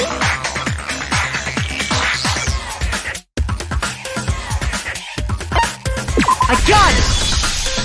I don't think taking off the suit was an option. If you remember...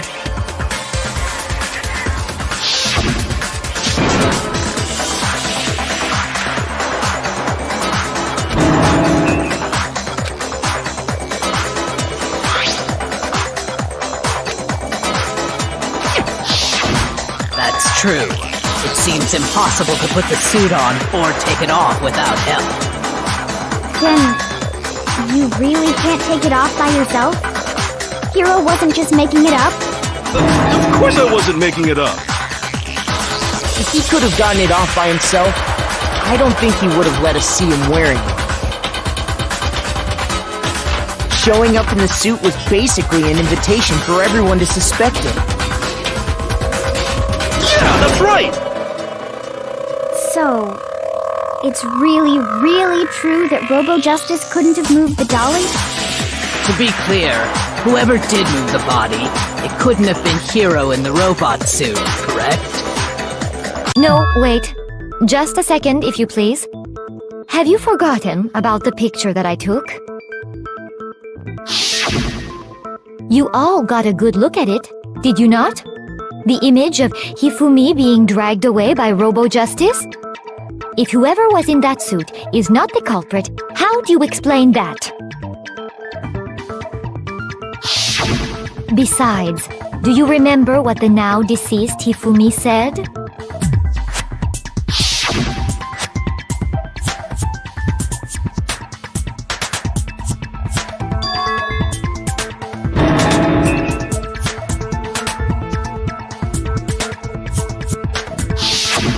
So long as those facts exist, the proper conclusion is beyond question. The individual inside the suit and the culprit are one and the same. It was Hiro, without a doubt. Yeah, that's gotta be right. Hold on a second! It's still far too early to reach that conclusion. Besides, there's no hurry to decide who did it. Before we rush to a verdict, shouldn't we explore every single possibility? Instead of seizing on one viewpoint, the truth is uncovered by analyzing things from every angle. Perhaps, but where do we go from here? Let's review this series of unfortunate events from the beginning. Maybe we'll uncover something new. What a pain in the ass! I don't disagree, but our lives are on the line. If this is what it takes, we have to do it. Plus, maybe we'll get to find out where the heck Kyoko was when everything went down. All right then, let's take another look back at what happened. I suppose we could start with this morning. 4 of us gathered together in the dining hall. Makoto, Hina, Kyoko, and myself. We waited there for quite a while, but nobody else showed up, so we went to look for everyone. That was around 8 a.m. And as soon as we split up, Kyoko went missing.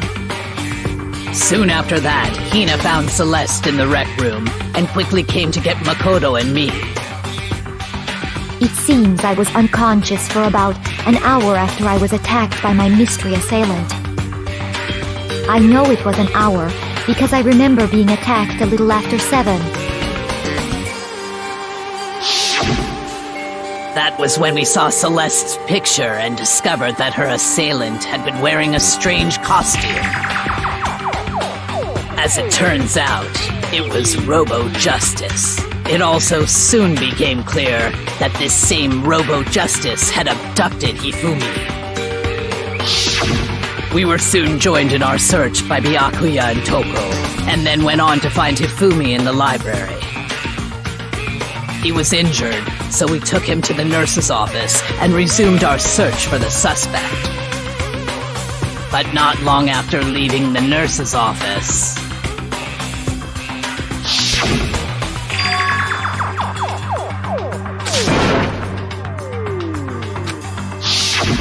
When Celeste told us that, we decided to split up and search the second floor.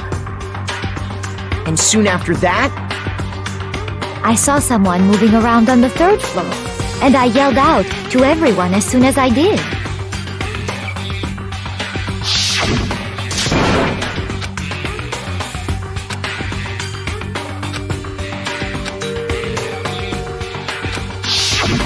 and then...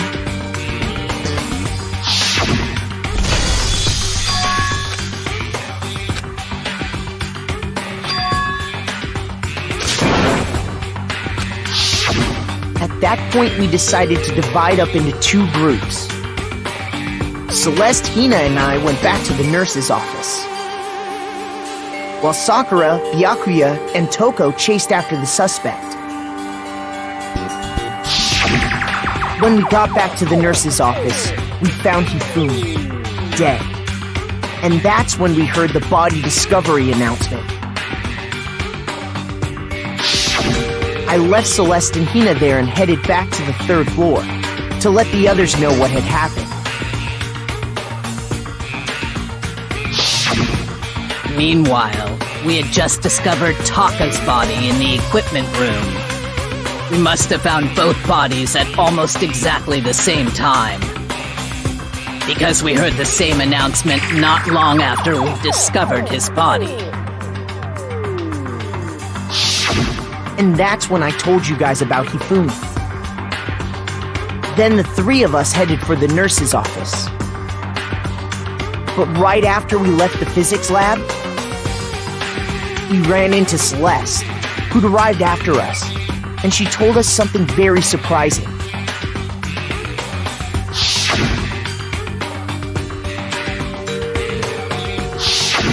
We rushed back to the nurse's office and saw that she was right.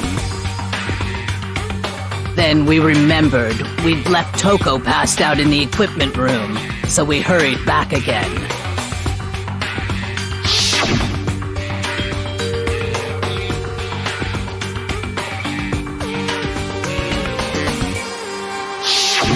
But when we got there, we discovered that now Taka's body had also gone missing.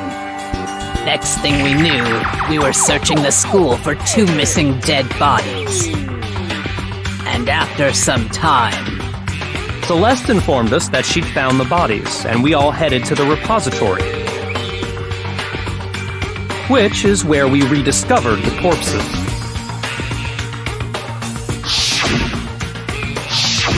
I think that about covers it. I see. The whole thing sounds exceptionally complicated. It certainly seems to me that these are not a simple series of connected events. Okay, well, if that's true, then what? Rather than a single series of events, I think we have to consider each murder a separate situation. And from there, we can uncover the contradictions surrounding all of them. Now then, let's get started, beginning with what happened to Taka.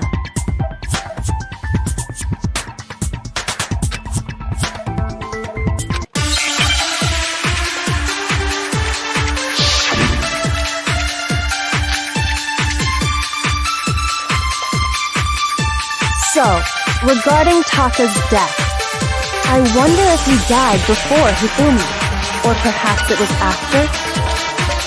We already know what order they were killed in. Taka came last. what makes you say that?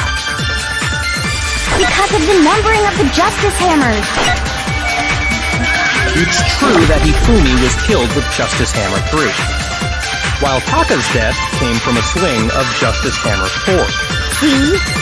So it's obvious Taka came after.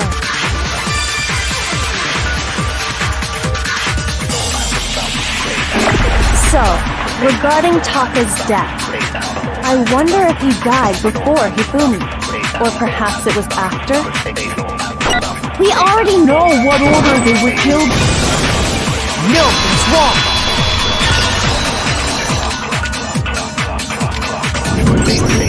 Hold on. There's no reason to assume that the hammers were used in the same order as their numbers.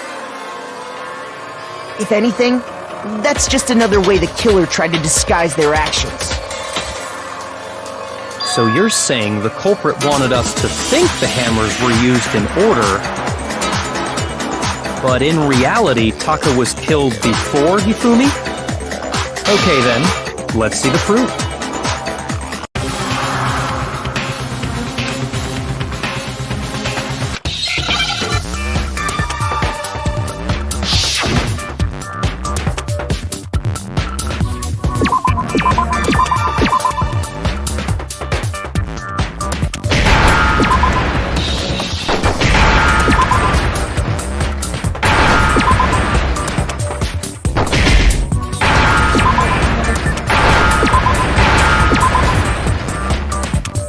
Now I understand! I've got it! Taka's wristwatch! See? Look! It broke with the hands pointing just past 6 o'clock. It must have gotten broken when he was attacked by the killer, because as of last night,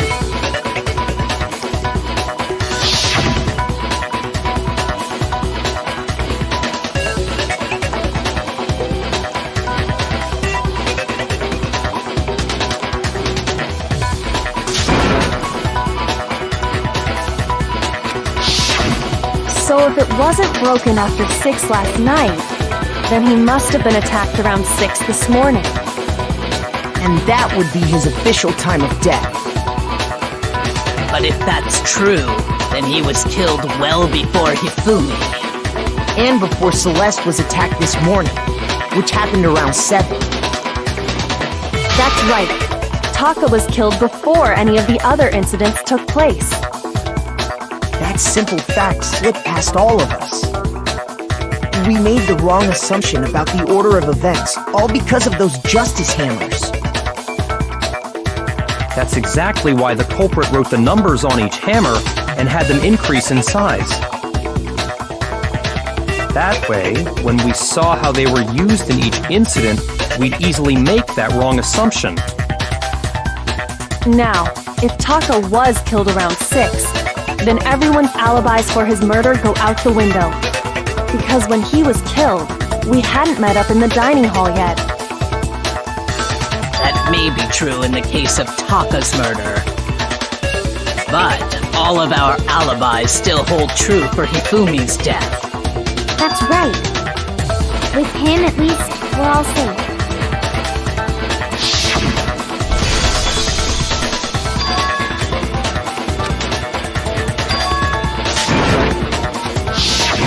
When we heard Hifumi screaming, we were all together. Except for Hiro and Kyoko. Then we all ran down to the nurse's office, and that's where we found his body.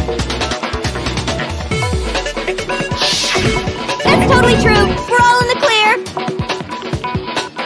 Oh, I know! They must have recorded him screaming on a tape or something, then played it later on! If that's true, where's the tape? I don't know.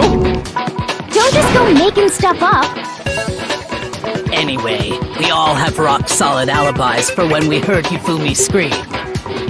Since all of us were there together, clearly none of us could have killed him. And it does not stop there. There was also the moment when we discovered his body had disappeared. When his body vanished from the nurse's office, Hina and I were in the bathroom together, while everyone else was in the equipment room, correct? And then there's the disappearance of Taka's body from the equipment room. At that time, we were all gathered together in the nurse's office because of Hifumi going missing. Well, don't forget, I was passed out in the equipment room the whole time. Wait, then what if Genocide Jill did it? She could have dragged Taka's body out of there right then! Even if she could pull that off, there's no way she could have done the same with Hifumi's body. Because, as we just established, she was passed out in the equipment room when his body disappeared. Besides, I didn't do either of them anyway.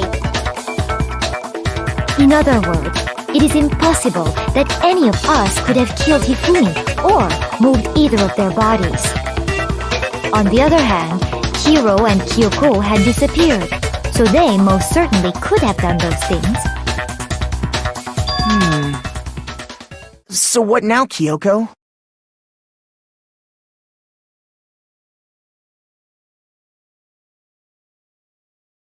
For now, we can't get fixated on who did it, or we'll just keep going around in circles.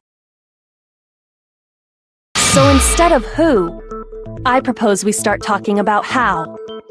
In particular, I think we need to figure out how Hifumi's body got moved. That's true.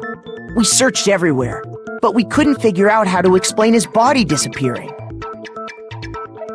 And according to what Celeste said,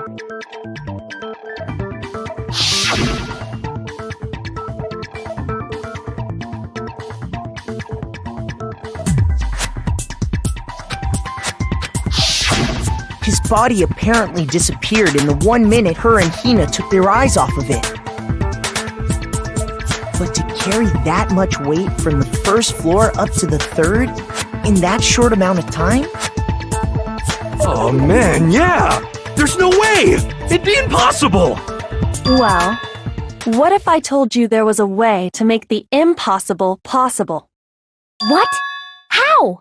If the dead body were to move itself. The dead body moved on its own? No! Not another... ghost! I don't think it has anything to do with the occult. I think what she's implying is...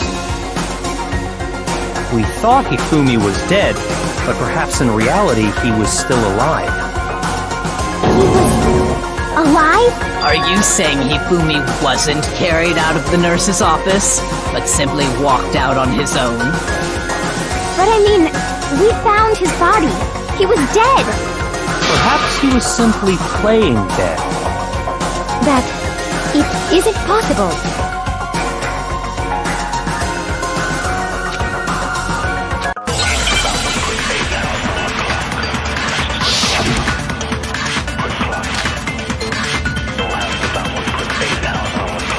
Are you saying that when we first found Hifumi in the nurse's office, there's a chance he was actually still alive?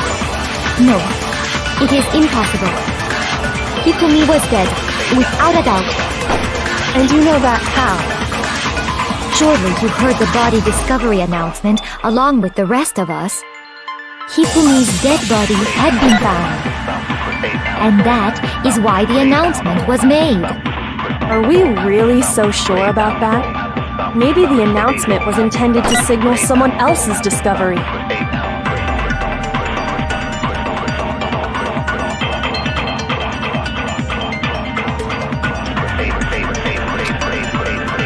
Are you saying that when we first found Hifumi in the nurse's office, there's a chance he was actually still alive? No, it is impossible. Hifumi was dead, without a doubt. And you know that how?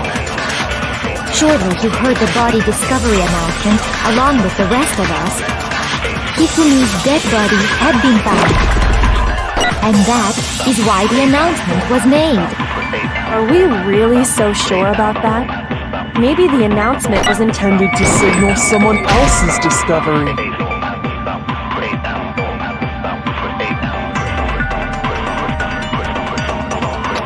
Shoot! Are you saying that when we first found Hifumi in the nurse's office, there's a chance he was actually still alive? No, it is impossible. Hifumi was dead, without a doubt. And you know that how? Surely you heard the body discovery announcement along with the rest of us. Hifumi's dead body had been found. And that is why the announcement was made. Are we really so sure about that? Maybe the announcement was intended to signal someone else's discovery.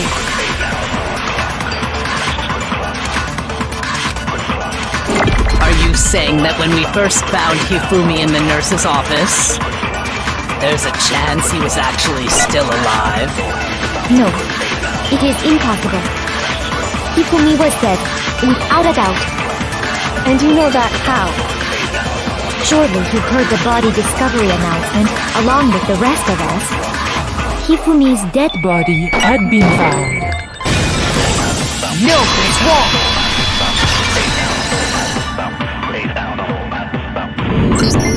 Was the body discovery announcement that was made really intended for Hifumi?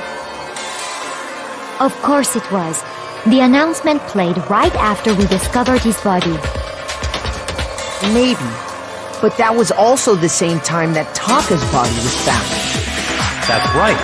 It wasn't long after finding his body that we heard the announcement. So there's a good chance we've made a mistake in there somewhere. I think we've confused whether the announcement was for Hifumi or Taka. First of all, if two bodies had been found, there really should have been two announcements. Maybe Monokuma simply got lazy and rolled them together into one. What do you say, Monokuma? Any comment?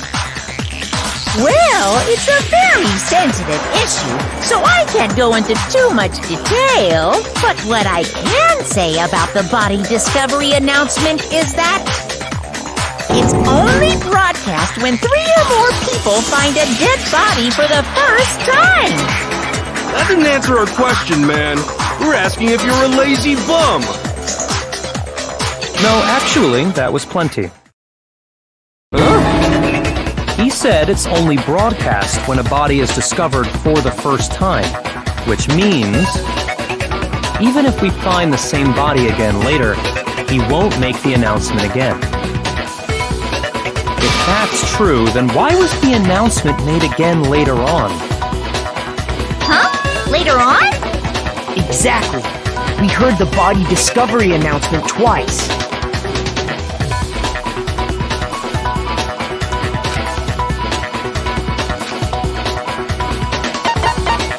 I got it! We heard it a second time in the repository, when we rediscovered the two bodies.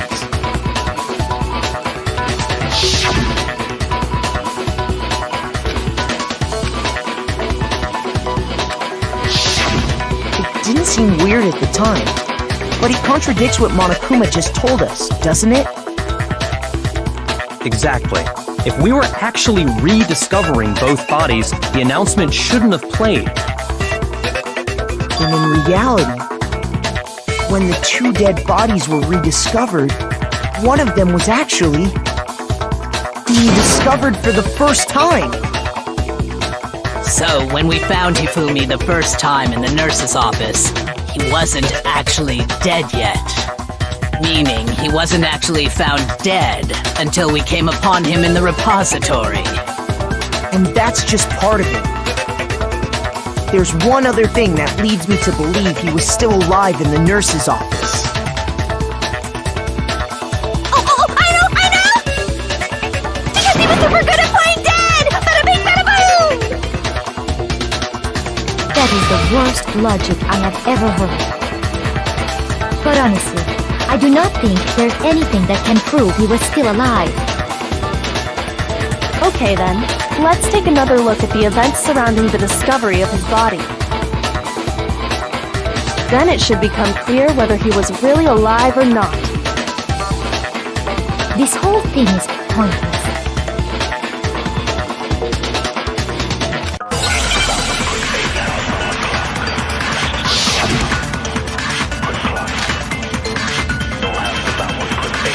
Well, here's one thing we do know. The first time we found Hifumi's body was in the nurse's office. And then, while me and Celeste were in the bathroom, his body disappeared. And the next time we saw his body, it was in the repository. But when you compare his body before being moved and his body after being moved, other than the change in how it was positioned, there was no notable difference. Then, was he really still alive? Of course not. It is impossible. This is ridiculous.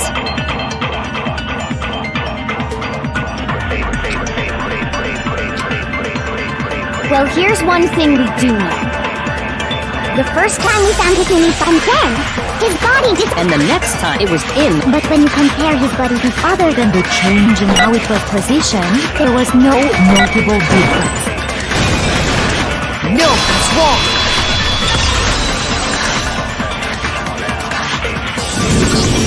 In fact, there was one clear difference between Hifumi in the nurse's office and the repository. His glasses. That fact alone proves that he was only playing dead in the beginning. Perhaps you'd like to fill the rest of us in? When we found Hifumi in the nurse's office, his glasses were covered with blood. But when we found him again later in the repository, they were spotless. And I found the item he used to wipe them clean in the nurse's office trash can.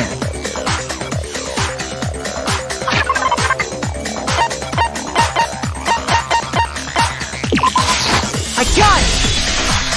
It was a glasses cleaning cloth featuring a certain cartoon mascot. One look at the bloodstain on the cloth should make things clear.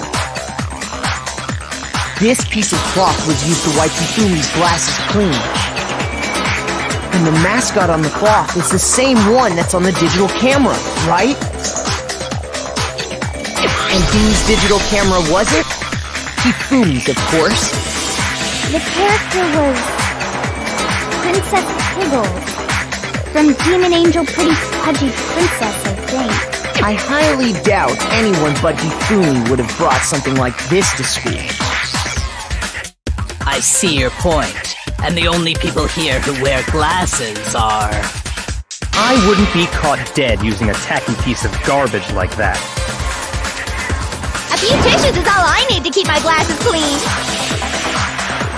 Then there's no question. It belonged to Hifumi. So what you're saying is... What exactly? What I'm saying is, the blood on his glasses was wiped away using his own glasses cleaning cloth. Even if that is true, It does not mean he wiped the blood off himself. But who would benefit from a clean pair of glasses other than the glasses' owner? That's a good point. And it must have been him, right? So let's assume that Hifumi was still alive in the nurse's office. He pretends to be dead. Then when he's alone, he wipes his glasses clean so he can see. Then he stands up and walks out on his own 2 feet. And with that, the impossible task of moving his copious corpse becomes possible, wouldn't you say? But then, if he was just pretending to be dead, what was with all that blood? Was it paint or something? The fridge in the nurse's office contains packs of blood for emergencies. He probably used one of those. He figured if he was gonna play dead, he should go all out, so he just dumped it everywhere! But he got crazy with it and had to wipe his glasses off when he was done!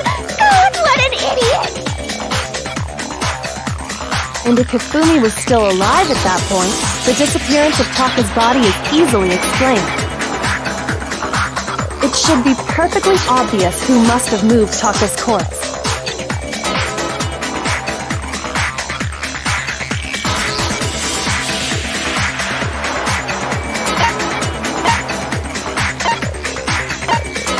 I got it! It could only have been Hifumi.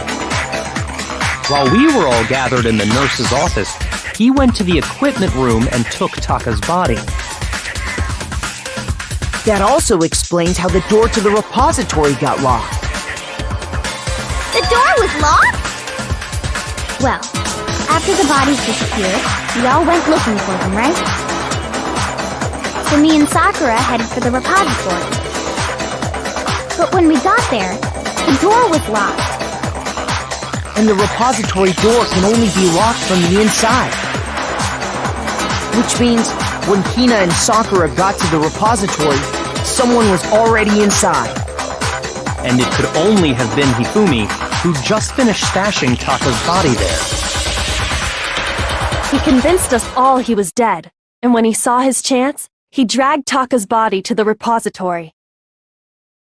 So, Hifumi wasn't just another victim in this case. He was one of the assailants. But that means he took part in the murders. I just can't believe it. If you're having trouble, would you like me to show you one more piece of evidence? There's more? Oh, absolutely. The single biggest fact pointing to his involvement has yet to be revealed. You know what I'm talking about, right, Makoto? The item he took off of Taka's lifeless body?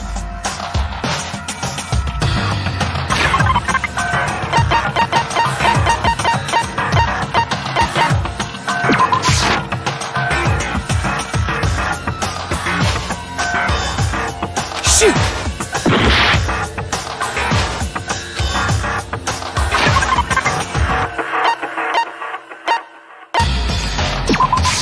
I got it!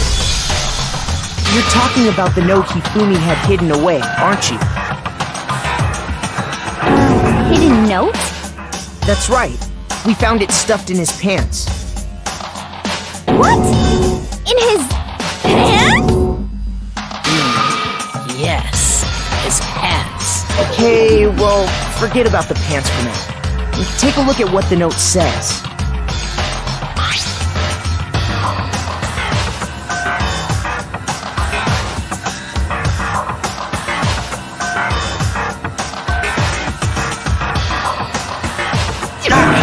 That's the note I was telling you about. The one that told me where to go.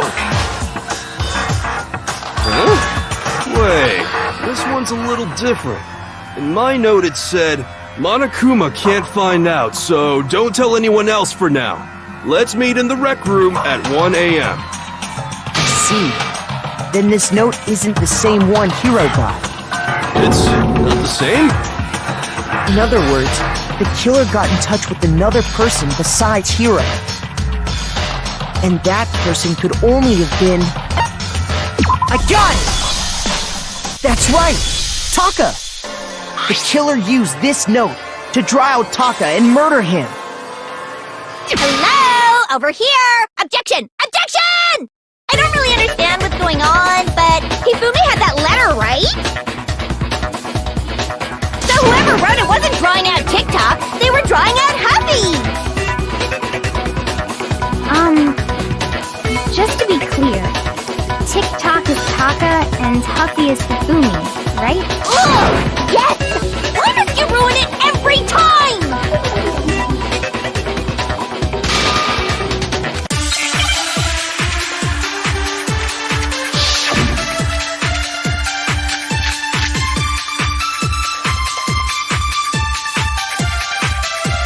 Huffy had the note, right? Then the person it was intended for must have been Huffy!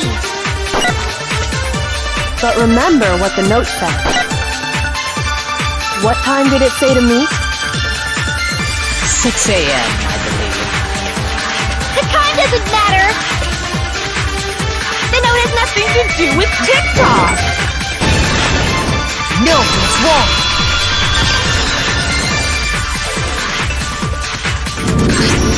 No, there absolutely is a connection. What the hell are you talking about? The note said to meet at 6 a.m., which is the same time Taka was murdered. We've already proven that using his wristwatch. But there's more. Look where the note says to meet. The equipment room, right? Which is where Taka was killed. I see.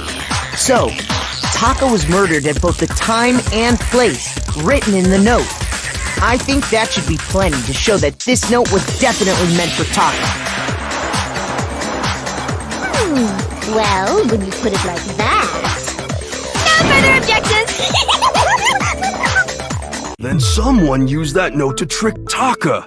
Just the same as me. The culprit really is a cold-blooded monster. Telling people they found a way out. But if they gave the note to Taka, what was Hifumi doing with it? Stuffed down his pants, no less!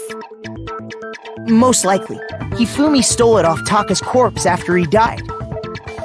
Huh? He stole it? Where's your proof? Go ahead, show us.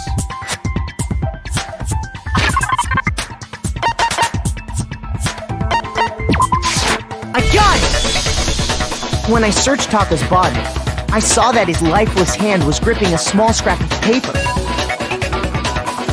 If I'm right about this, the sheet of paper this piece came from is... I knew it! It fits perfectly with the note we found hidden on Hifumi. Then Taka's scrap and Hifumi's note... Yup, they're from the same piece of paper. Hifumi had the note meant for Taka, while Taka's corpse still grasped a small piece of that note. There's only one way to explain it. Taka died clutching the note. Hifumi tried to free the note from his death grip, leaving behind only one small scrap. Did I get all that right? That means Hifumi knew the note was important. Exactly, which proves that he was an accomplice in the murder. Whoa.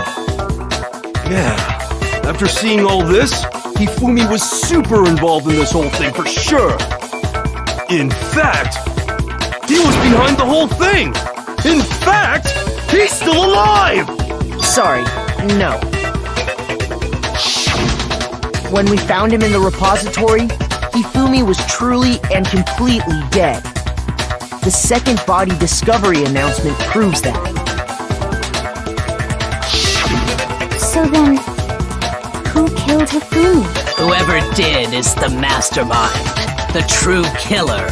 He was killed in the repository, so he must have been killed not long after transporting Taka's body. So, he must have been killed after Taka's body vanished, but before we found both bodies in the repository. During that time, we'd all split up and were searching for Taka's missing body. In other words, during that time, None of us have alibis. Wait, but me and Sakura were together. Stop trying to steal the spotlight, you stupid walrus! Who are you calling a walrus? Anyway, when they were killed bothers me too. But there's something that's been bothering me even more. And what might that be? The weapon they used to kill Hifumi! The weapon? Yeah, because I mean, according to the Monokuma file, the way Taka and Hifumi were killed was almost the same, with them having similar fractures and all. But Justice Hammer 3 and 4 were still laying around in the nurse's office and equipment room, right? So if Hifumi was killed in the repository, the culprit would have had to grab one of the hammers, kill Hifumi, then put the hammer back where they found it. But wouldn't that be seriously risky for him? I'm surprised. It seems there's some semblance of a brain knocking around that skull of yours after all. Hell yeah, it's packed in there good and tight. He's right, though. I don't understand it either. The Monokuma file makes it clear that they were killed using similar instruments. But if the hammers were already laying around those other rooms... So the question is, how could the culprit have gotten their hands on either of the hammers? Personally, I haven't a clue. So which hammer was used to attack Celeste? Number 1 or number 2? Those were accounted for in other rooms too. And I don't think either one is big enough to kill someone.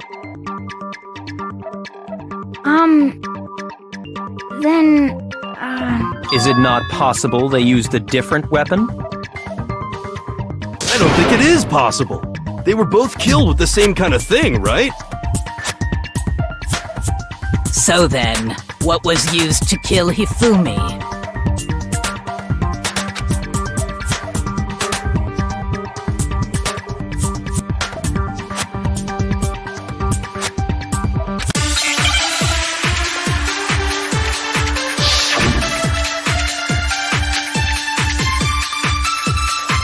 What was used to kill Hifumi? Was it Justice Hammer 3? Maybe Justice Hammer 4? Well, whatever it was, there's one thing we have to figure out. How was the culprit able? How did nobody witness them? Sounds like a Justice Hammer 5 is about to check out murdergear.com. Well, the murder weapon had to be one of... And... That's about it.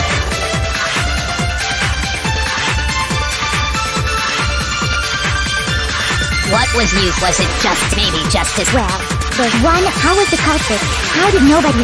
Sounds like a Justice Hammer. Check out murdergear.com. Well, the murder weapon had to be one of the... No, it's wrong!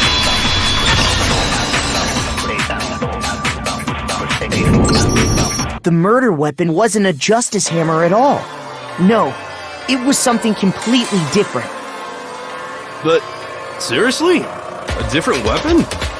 Specifically, a hammer from the repository. The killer could have easily used that to kill Hifumi.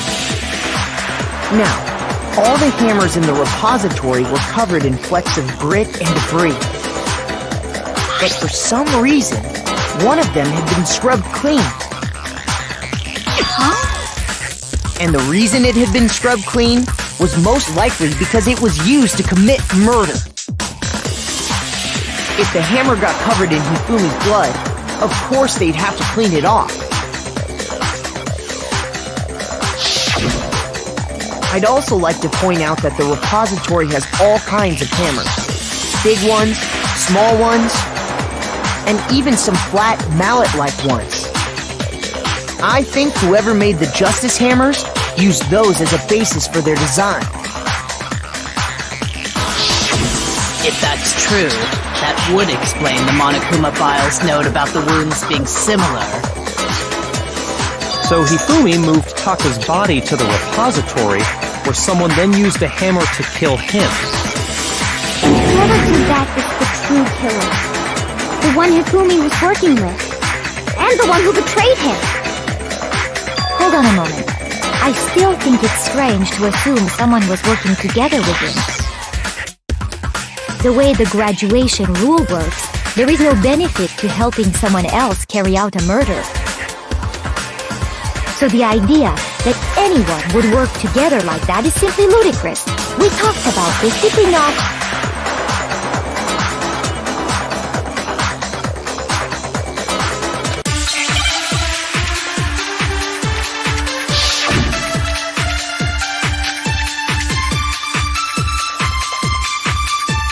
Based on the rules that have been laid out for us, even if more than one person is complicit in the murder, only the one who actually carried out the act can graduate and survive. Assuming the rule holds true, it is simply impossible that two people work together on this. That is how the rule was explained to us. But that only really applies if there's one murder, right? In this case, however, there were two murders.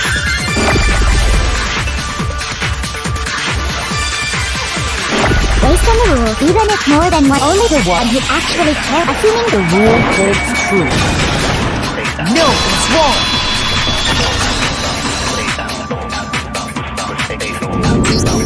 Since there were two murders, it's at least plausible that more than one person was involved. What do you mean? If there'd only been one murder, then yes, the idea of an accomplice isn't really worth considering. Naturally, if only one person can be saved per murder, an accomplice has no risk versus reward benefit. Risk versus reward benefit? The payoff for working together. The reward that balances out the risk of taking part in a scheme. There's no point in being someone's accomplice if there's no benefit to you. However, if there were some potential mutual reward for the risk, then cooperation becomes possible. You're saying that two people could act as each other's accomplices to commit two separate murders. I think that's what the true killer told Hifumi. They would each have an accomplice for their crime. And based on the case's events, Hifumi would have been the first one to act, murdering Taka. They made him carry out the first murder so he couldn't back out of helping them later on. So in this case, there wasn't one single person committing multiple murders. Instead, each person killed someone, creating two separate incidents. And it only looked like one person because that's how the true killer designed it to look. A single suspicious individual, a similar weapon used in each crime, disappearing bodies. By creating one seamless set of circumstances, they made it look like one person was behind it all. The mastermind picked their target and managed to convince him to go along with their plan. And then, to avoid the no accomplices rule, they simply killed their accomplice. Which, if true, means that betraying Hifumi was part of the plan from the very beginning. That's just awful! How could anyone be so cruel? You think so? I can't help but admire its cunning. Still, their choice of accomplice seems odd.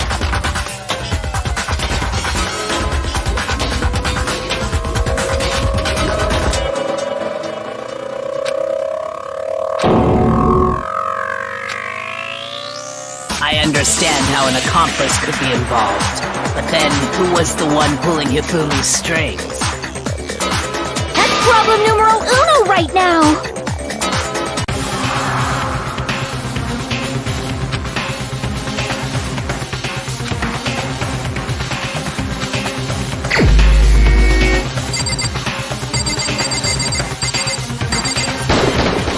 Here's my answer!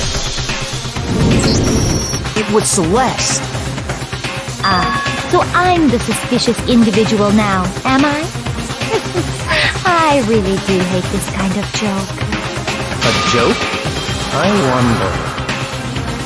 So what you are saying, then, is that I specifically chose to work together with Hifumi. The idea that I would choose to spend any amount of time interacting with him. That I would go within 10 feet of that shit brains, that lazy, worthless, goddamn idiot! Pardon-moi. Just to be clear, there is evidence to support it. Is that so? It is. Throughout the investigation, there was certain behavior that was common only to the two of you. Considering what we've learned so far, it only further proves that the two of you were working together.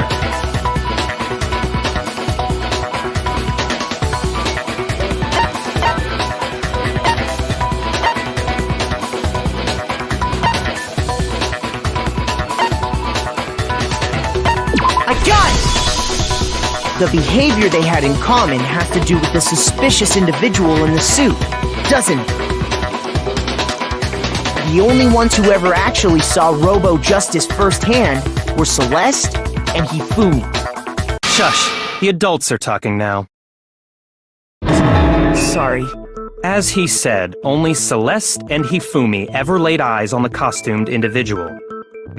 If we accept that Hifumi was one of the culprits, we can't help but suspect what Celeste has said as well. Are you saying everything they told us was a lie? After taking Hifumi to the nurse's office, we all began our search for this individual, correct? And not too long after that, do you remember what Celeste said?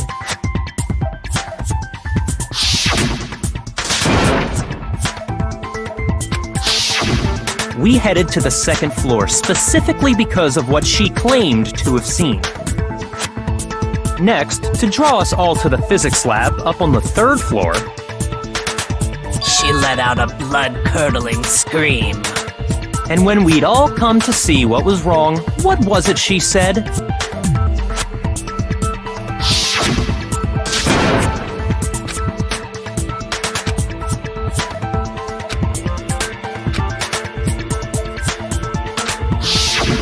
Once she'd done her job of getting us all up to the physics lab, it was time for her partner to get to work.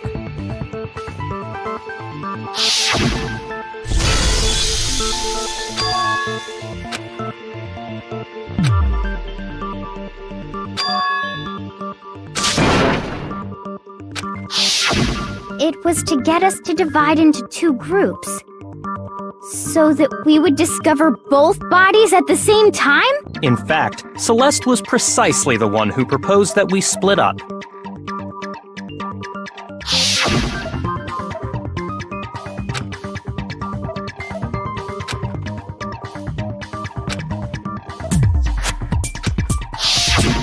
Well, if Celeste and Hifumi were working together, all those chance events suddenly become connected.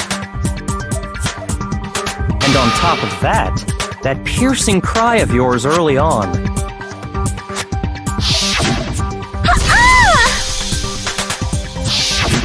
That was to signal Hifumi, wasn't it? It was your way of telling him, we are on the third floor, everything's going according to plan. Why else would you let out a scream that could have carried across the sea? I just realized another strange thing. When we found Hifumi in the nurse's office, who we now know was only pretending to be dead,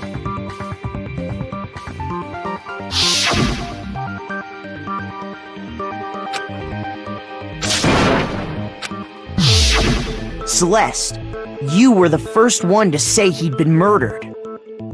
You wanted to make sure we wouldn't have any doubt in our minds. I don't believe it! Everything, the whole thing was one big act! Hina, you were with Celeste when Hifumi's body disappeared, right? Yeah. I was feeling kinda sick, so Celeste took me to the bathroom. Wait! Then that was... She wasn't worried about you. She just saw a chance to help Hifumi sneak out of the nurse's office. Each piece isn't much by itself, but start putting them together and the picture gets very ugly indeed. Wouldn't you agree, Celeste? I have no idea what you mean. Don't bother trying to deny it. You made one fatal mistake. Oh, did I? I didn't even catch it myself when you first said it, but looking back, I can say that that one little slip-up was your undoing. What are you talking about?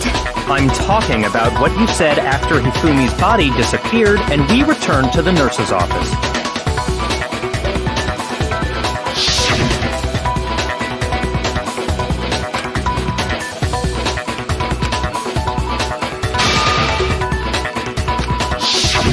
I remember her saying that too, but I don't understand what's so strange about it. Then pay attention. Sakura, Toko, and I were first to discover Taka's body in the equipment room. Then Makoto showed up and told us Hifumi had been killed, so Sakura and I left with Makoto. Once we were in the hall, we ran into Celeste, and the four of us headed to the nurse's office. Now, the entire time we were together, none of us said anything about Taka being dead. Think about it.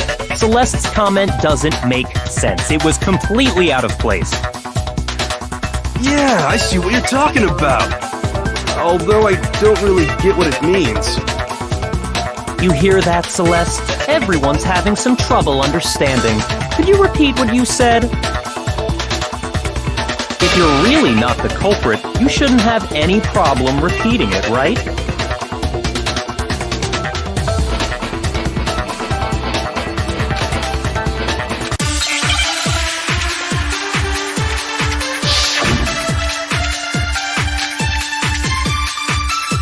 All I said was, they must really be enjoying this. Enjoying the sight of us standing around, frightened and confused. They must be positively elated. We are all going to die here. We are going to die, just like those guys died. And that is all I said. And that's all it takes to finish this. It's obvious what was so strange about Celeste's comment. All I said, they must really enjoying the sight of us. They must be. We are going to die, just like those guys. And that is all. And that's all it takes to finish this. It's what was so strange about Celeste's comment. Shoot! All I said, they must really enjoying the sight of us. They must be. We are going to die. And that is all. And that's all it takes. What was so strange about Celeste's comment? All I said, they must really enjoying the sight of us. They must be. We are going to die. And that is all. And that's all it takes to. What was so strange about Celeste's comment? All I said, they must really enjoying the sight of us. They must be positively. We are all going to die here. We are going to die, just like those. No, that's wrong.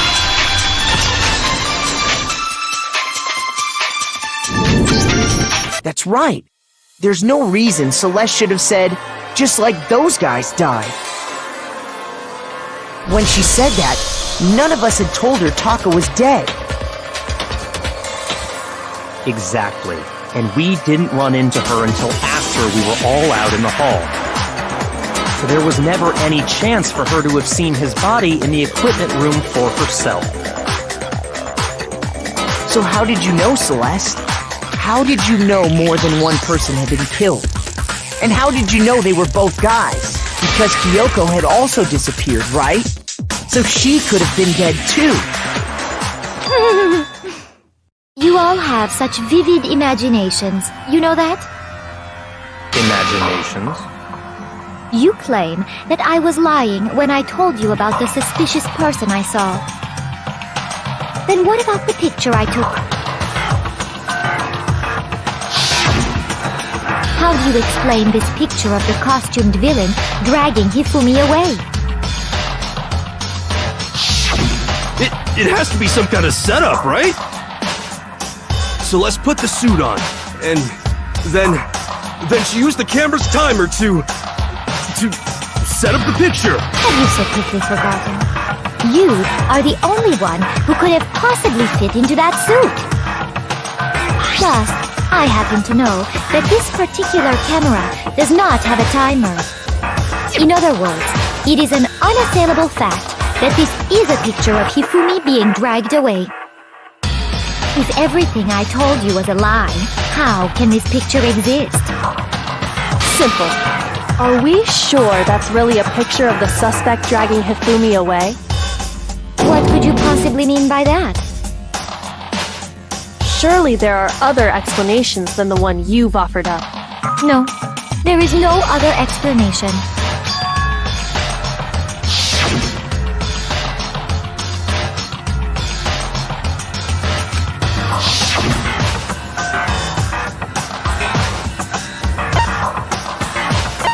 I got it! It's not a picture of the suspect dragging Hifumi away. I would say it's a picture of Hifumi dragging the suspect away. That's certainly within the realm of possibility. The one being dragged off in that picture isn't Hifumi, but the person in the robot suit. We've simply been led to believe that it's the other way around. And the strange costume might only exist to lead us astray even farther. If you saw someone wearing something like that in this situation, of course you'd notice and be suspicious. That's what happened! You put me to sleep and made me out to be the bad guy in all this!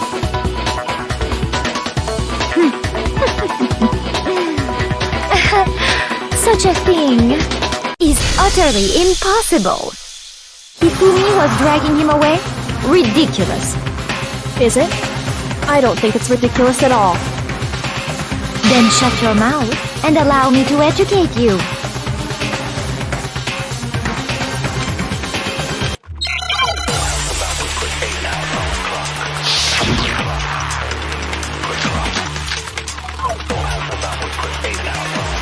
You dressed me up in that suit after I passed out! Then you just draped me across Hifumi and had him carry my weight! You tried to make me look like the bad guy! Like I said, ridiculous. As you can see in the picture, the suspect is standing perfectly upright. If the person inside the suit was unconscious, there's no way they could stand up straight like that. No, it's wrong!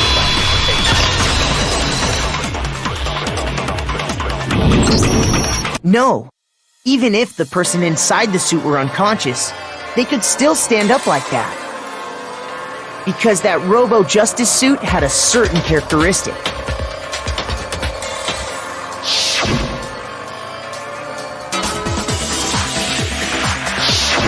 That's right! They totally made a mistake when they made it, so it couldn't bend at the waist. I'm not so sure that was a mistake. I think the suit was designed from the beginning to be used the way it was. Celeste and Hifumi took the suit they'd specially designed and stuffed Hiro into it. That's how they were able to fake that whole thing.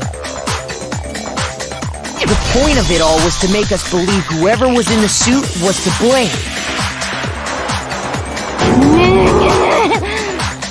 Well then, I suppose this is checkmate. Checkmate?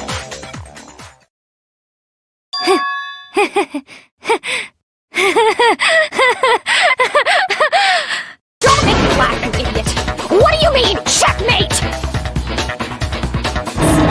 Celeste? Clearly, you want to cram me into your little guilty box. Well, there's one little problem. Have you already forgotten what Hifumi told us as he lay dying?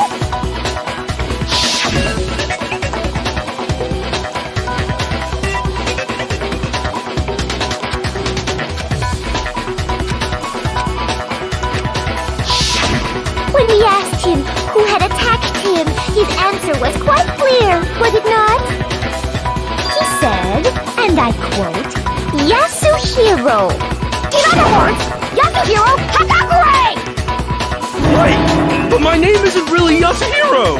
It's actually Taro. Your confusing statements don't make any sense. You're only making things more complicated. He did say Yasuhiro, but are we sure he was really pointing the finger at Hiro? What the hell are you talking about? I'll burn you alive! Kyoko, what do you mean by that? Think back to how Hifumi used to talk to us. How did he refer to each of us? I got it! That's right! Our last names! He called us all by our last names! Exactly. I know I heard him say Mr. Naegi more than once, for example. So if Hifumi did mean to say Hiro's name, he would have said his last name, Hagakure. I'm sure it was just incidental. By chance, his first name. Indecent? Don't talk. Random chance. Now isn't that a convenient explanation? No, there's no reason to think he would have said the name any different than normal. But he must have run out of energy before he could say any more. So Hifumi was trying to tell us the last name of whoever killed him? But the name he said doesn't apply to anyone here. Well, no. Hold on. There's one person it could apply to, and that's Celeste. She never actually told us what her real name is. What did you just say? To think you'd take your false accusation so far, I don't know whether to laugh or spit! Come on! Enough with your idiotic blather! Yasuhiro is a loser's name! Do I look like a loser to you? Well, do I? What? I think I've earned the right to be a little on edge. Okay, then fill us in. What's your real name? Make sure your ear holes are wide open and listen up! My real name is Celestia Ludenberg. Could you please stop making me repeat myself over and over again?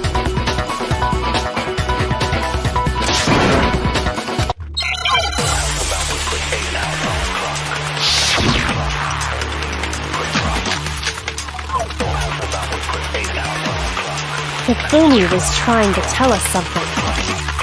He wanted us to know the killer's last name, Yasuhiro. If there's one person here who might have that last name, It would have to be you, Celeste. You haven't told anyone what your real name is. How many times do I have to tell you? My name is... Celestia Ludenberg, god damn it! How long do you plan to go on pretending? I'm not pretending. It's the truth. And since you have no way to contradict me... No, that's wrong!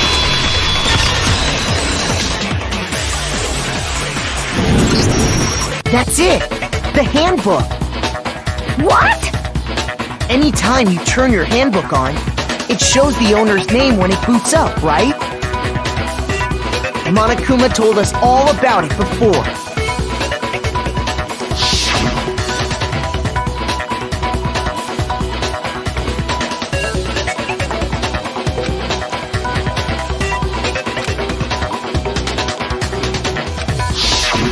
So all we have to do is check her handbook, and that'll clear up everything. That's how we can find out Celeste's real name. That's an invasion of privacy. I refuse to cooperate. Celeste, can you please just tell us what really happened? Please, just tell us. Even when I'm put in check, it's just my nature not to give up. Because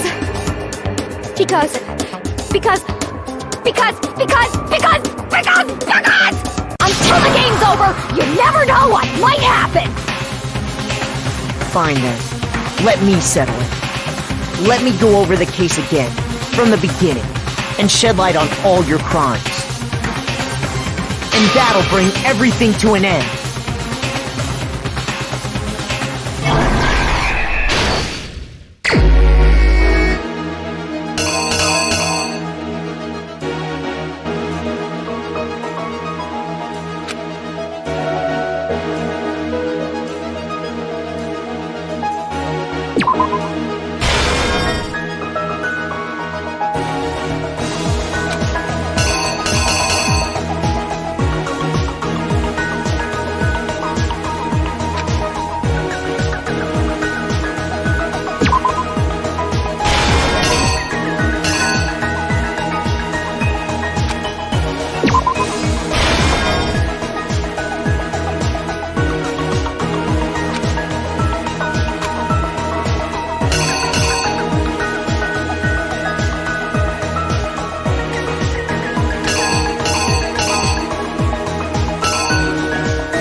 You! Before anything, the killer persuaded someone to help carry out the murder. And that person was...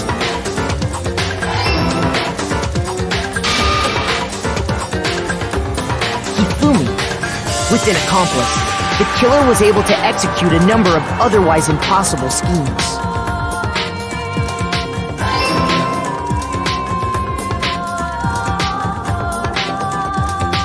First, they convinced someone to meet them in the rec room last night at 1 in the morning. That someone they met with was Hiro. The murderous duo intended to pass Hiro off as the prime suspect, so when they met up with him, they drugged him, knocked him out, and stuffed him into the Robo-Justice suit.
killer is you! They drugged him, knocked him out, and stuffed him into the Robo-Justice suit.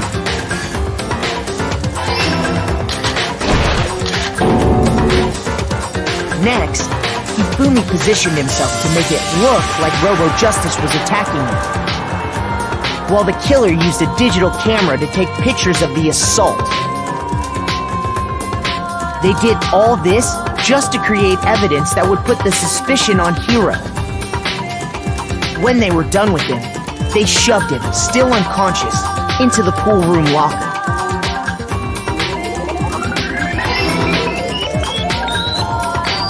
And then finally, at 6 a.m., they moved into the murder phase of their plan. They called Taka to the equipment room.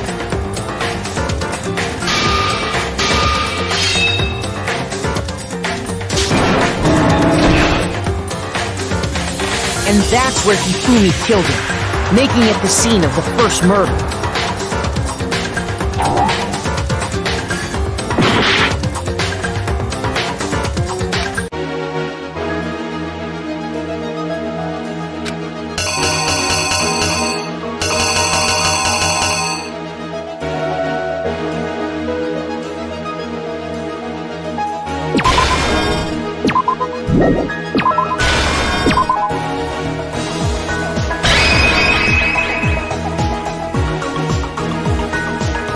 The killer is you! And that's where Hifumi killed him, making it the scene of the first murder. The murder weapon was Justice Hammer 4, which was left there in the equipment room.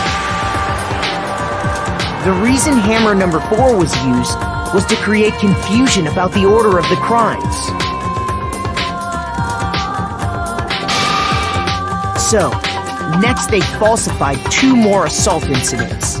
For these attacks, the killers pretended to be the victims, to solidify Robo-Justice as the suspect. The first fake incident was the attack in the rec room. There, the killers wanted us to see Justice Hammer 1 and the Robo-Justice pictures they'd taken. They wanted to make sure we bought the surprise attack story. The second fake incident was the attack in the library. This time, they planted Justice Hammer 2 and an injured Hifumi to sell us that story. With these 2 incidents, the killers were able to create a certain preconception in our minds that the suspect was increasing the size of the hammers and attacking people in order as they did. We fell right into their trap and started looking for the suspect based on that, but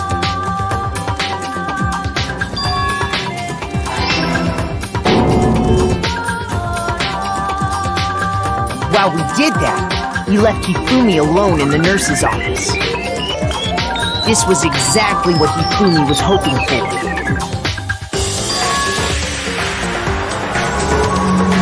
He took a blood packet from the refrigerator and Justice Hammer 3 and turned the room into a crime scene in which he himself had apparently been brutally murdered.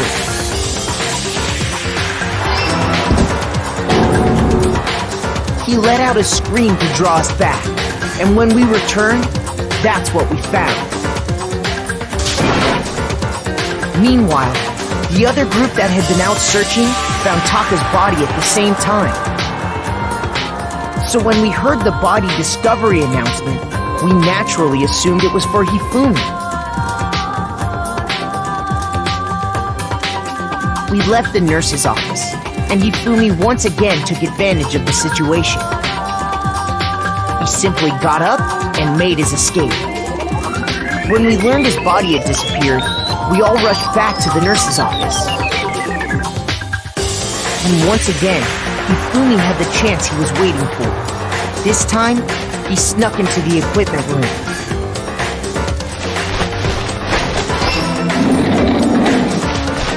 He wrapped Taka's body in a tarp and used the dolly to move it all the way down to the repository. That explains how each of the bodies disappeared.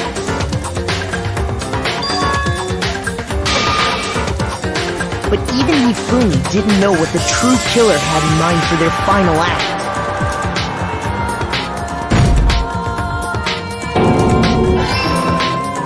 Their plan all along was to kill Hifumi and get rid of the one person who could betray them. And they did it using an ordinary, everyday hammer from the repository. That should cover everything that happened in this case. And the villain behind it all is...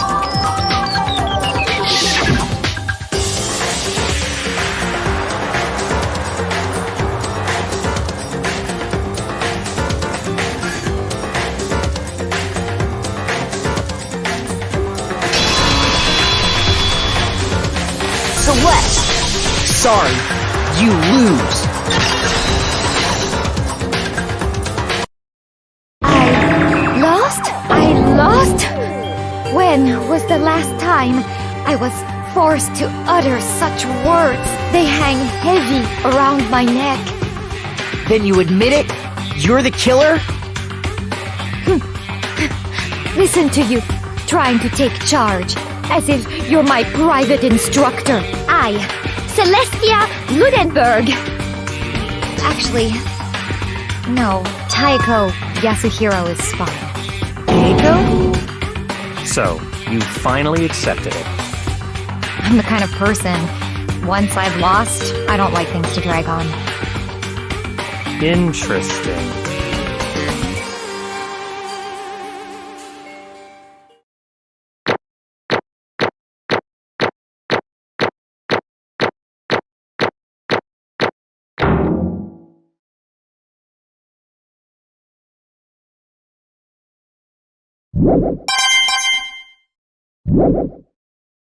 Okay, Monokuma. I'm ready to begin. Or, no. I suppose this is the end, isn't it? It is indeed the moment we've all been waiting for. Time to vote. Okay? Okay.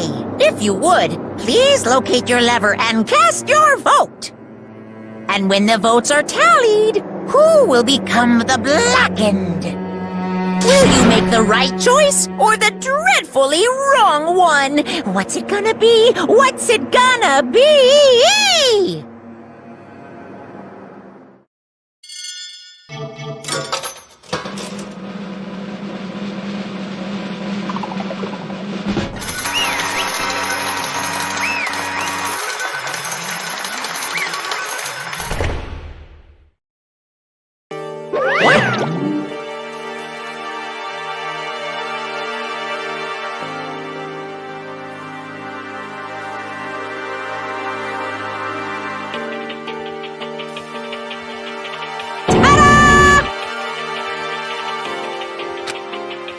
Honestly.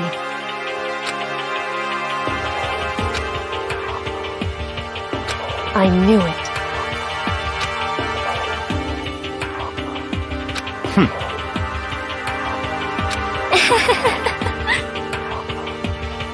So then...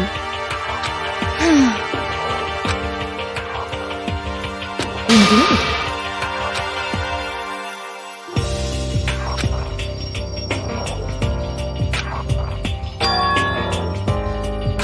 Say what? Just a second.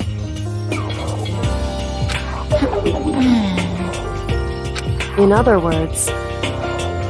Indeed. I see.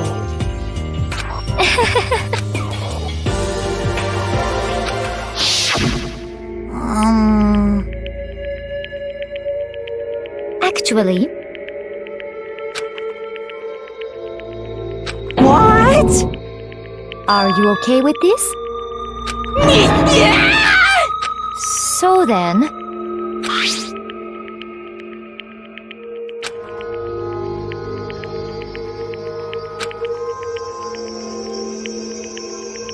Damnation!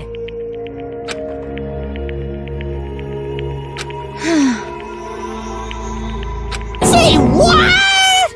As for me... As for me... What?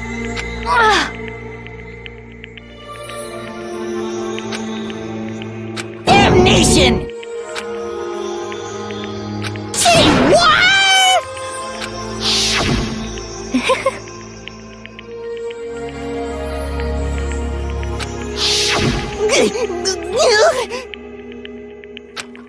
Completely unforgivable!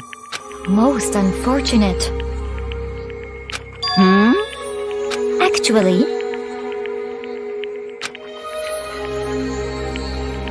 What? indeed.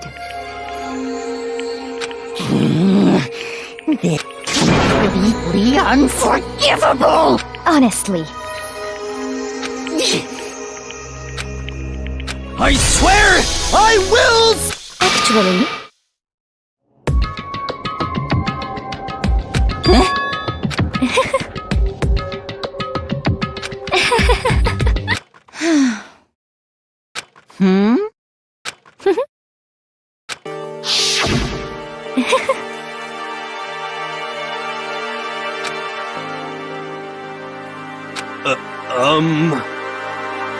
I see. indeed.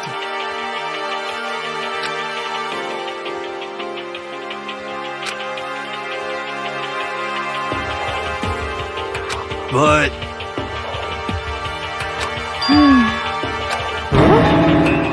Let's see.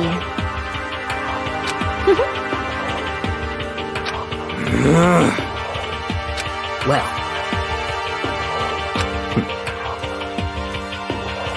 Are you okay with this?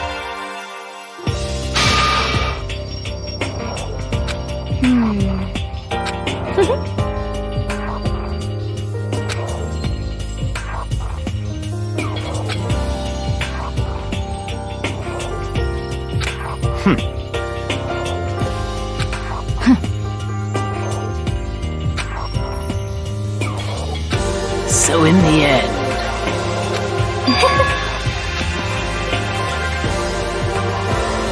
What the heck? Well, don't be mean! I wonder about that. Why?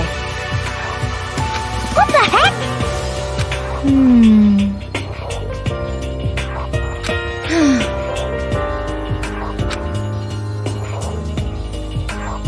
But You little bitch! Hey!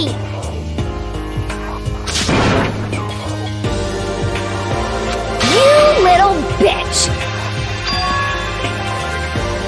This is fine. Honestly.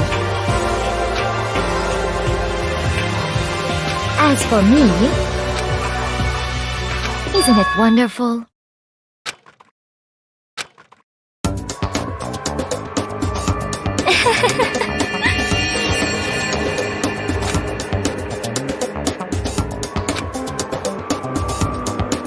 This is fine.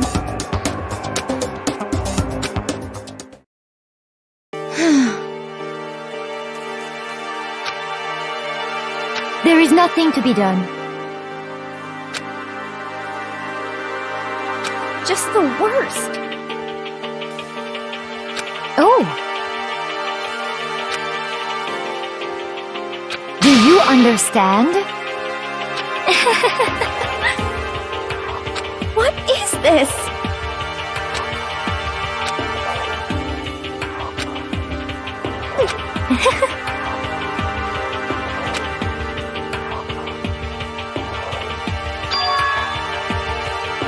Yes, indeed.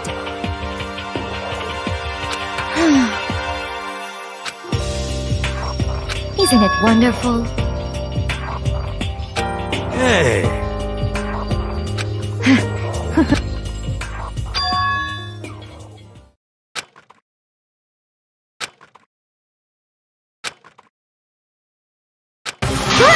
Chills! Kills! Now then, I've prepared a very special punishment!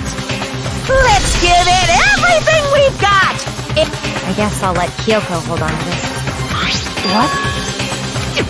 Will it really give you the hope you're looking for?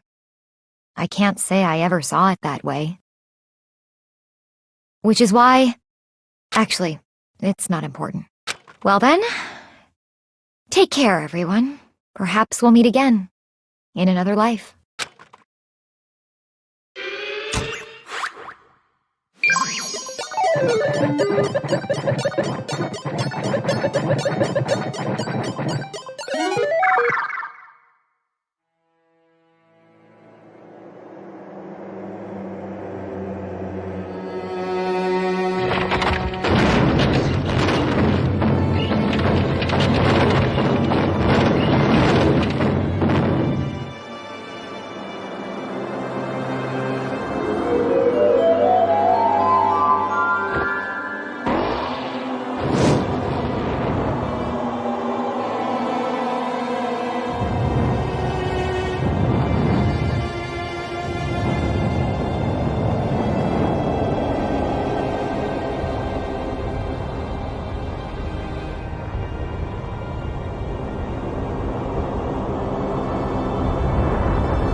What are you gonna do?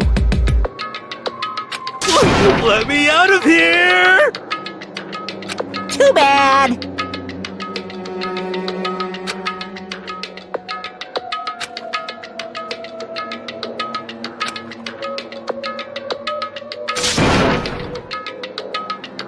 How strange.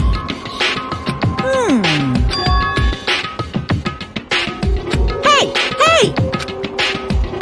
What? So then... You... Ooh! Hey, Ooh! How exciting!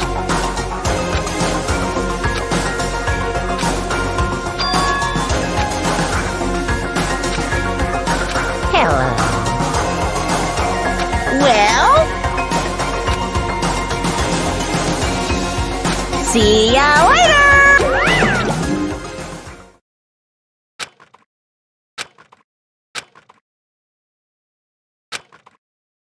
so...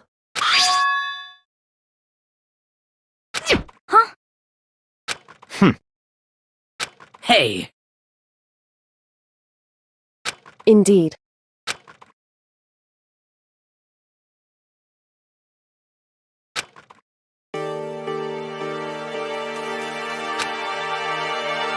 Hey,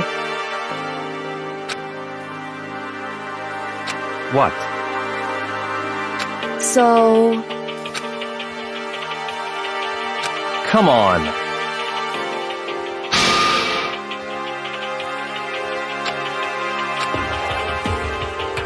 What?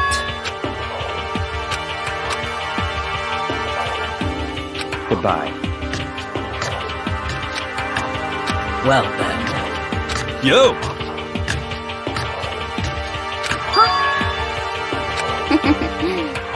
Okay.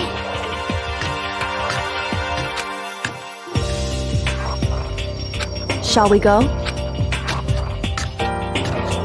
So then... You really came.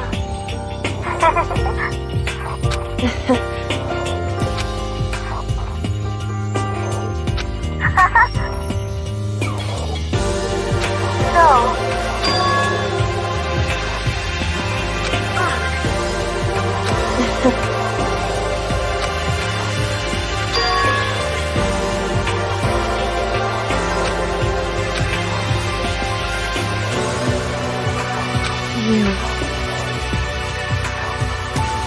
However,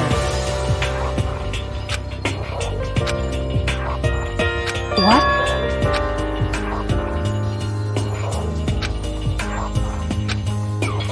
Indeed.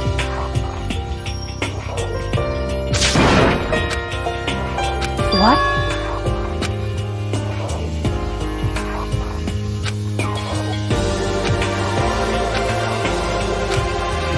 It's true. That's fine.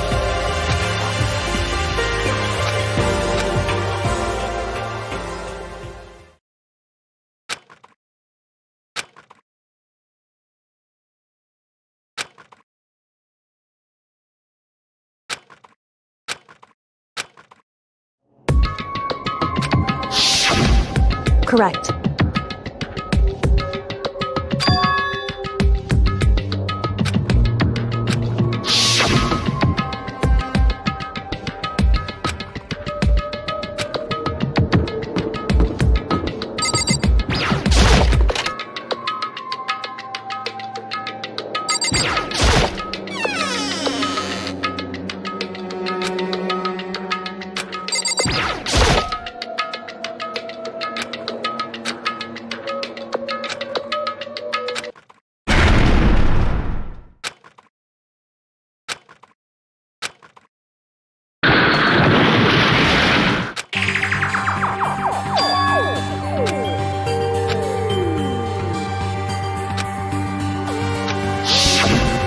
Correct.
Why, you! What do you think you're doing? I asked you a question. What's the meaning of this? How dare you defy me? This wasn't part of the deal! I've made a decision. I will no longer retreat, no longer compromise, no longer regret. I've made my decision. I'm going to resist you. Okay, but you do realize what will happen if you go through with this, right? You haven't forgotten, have you? What I'm holding hostage?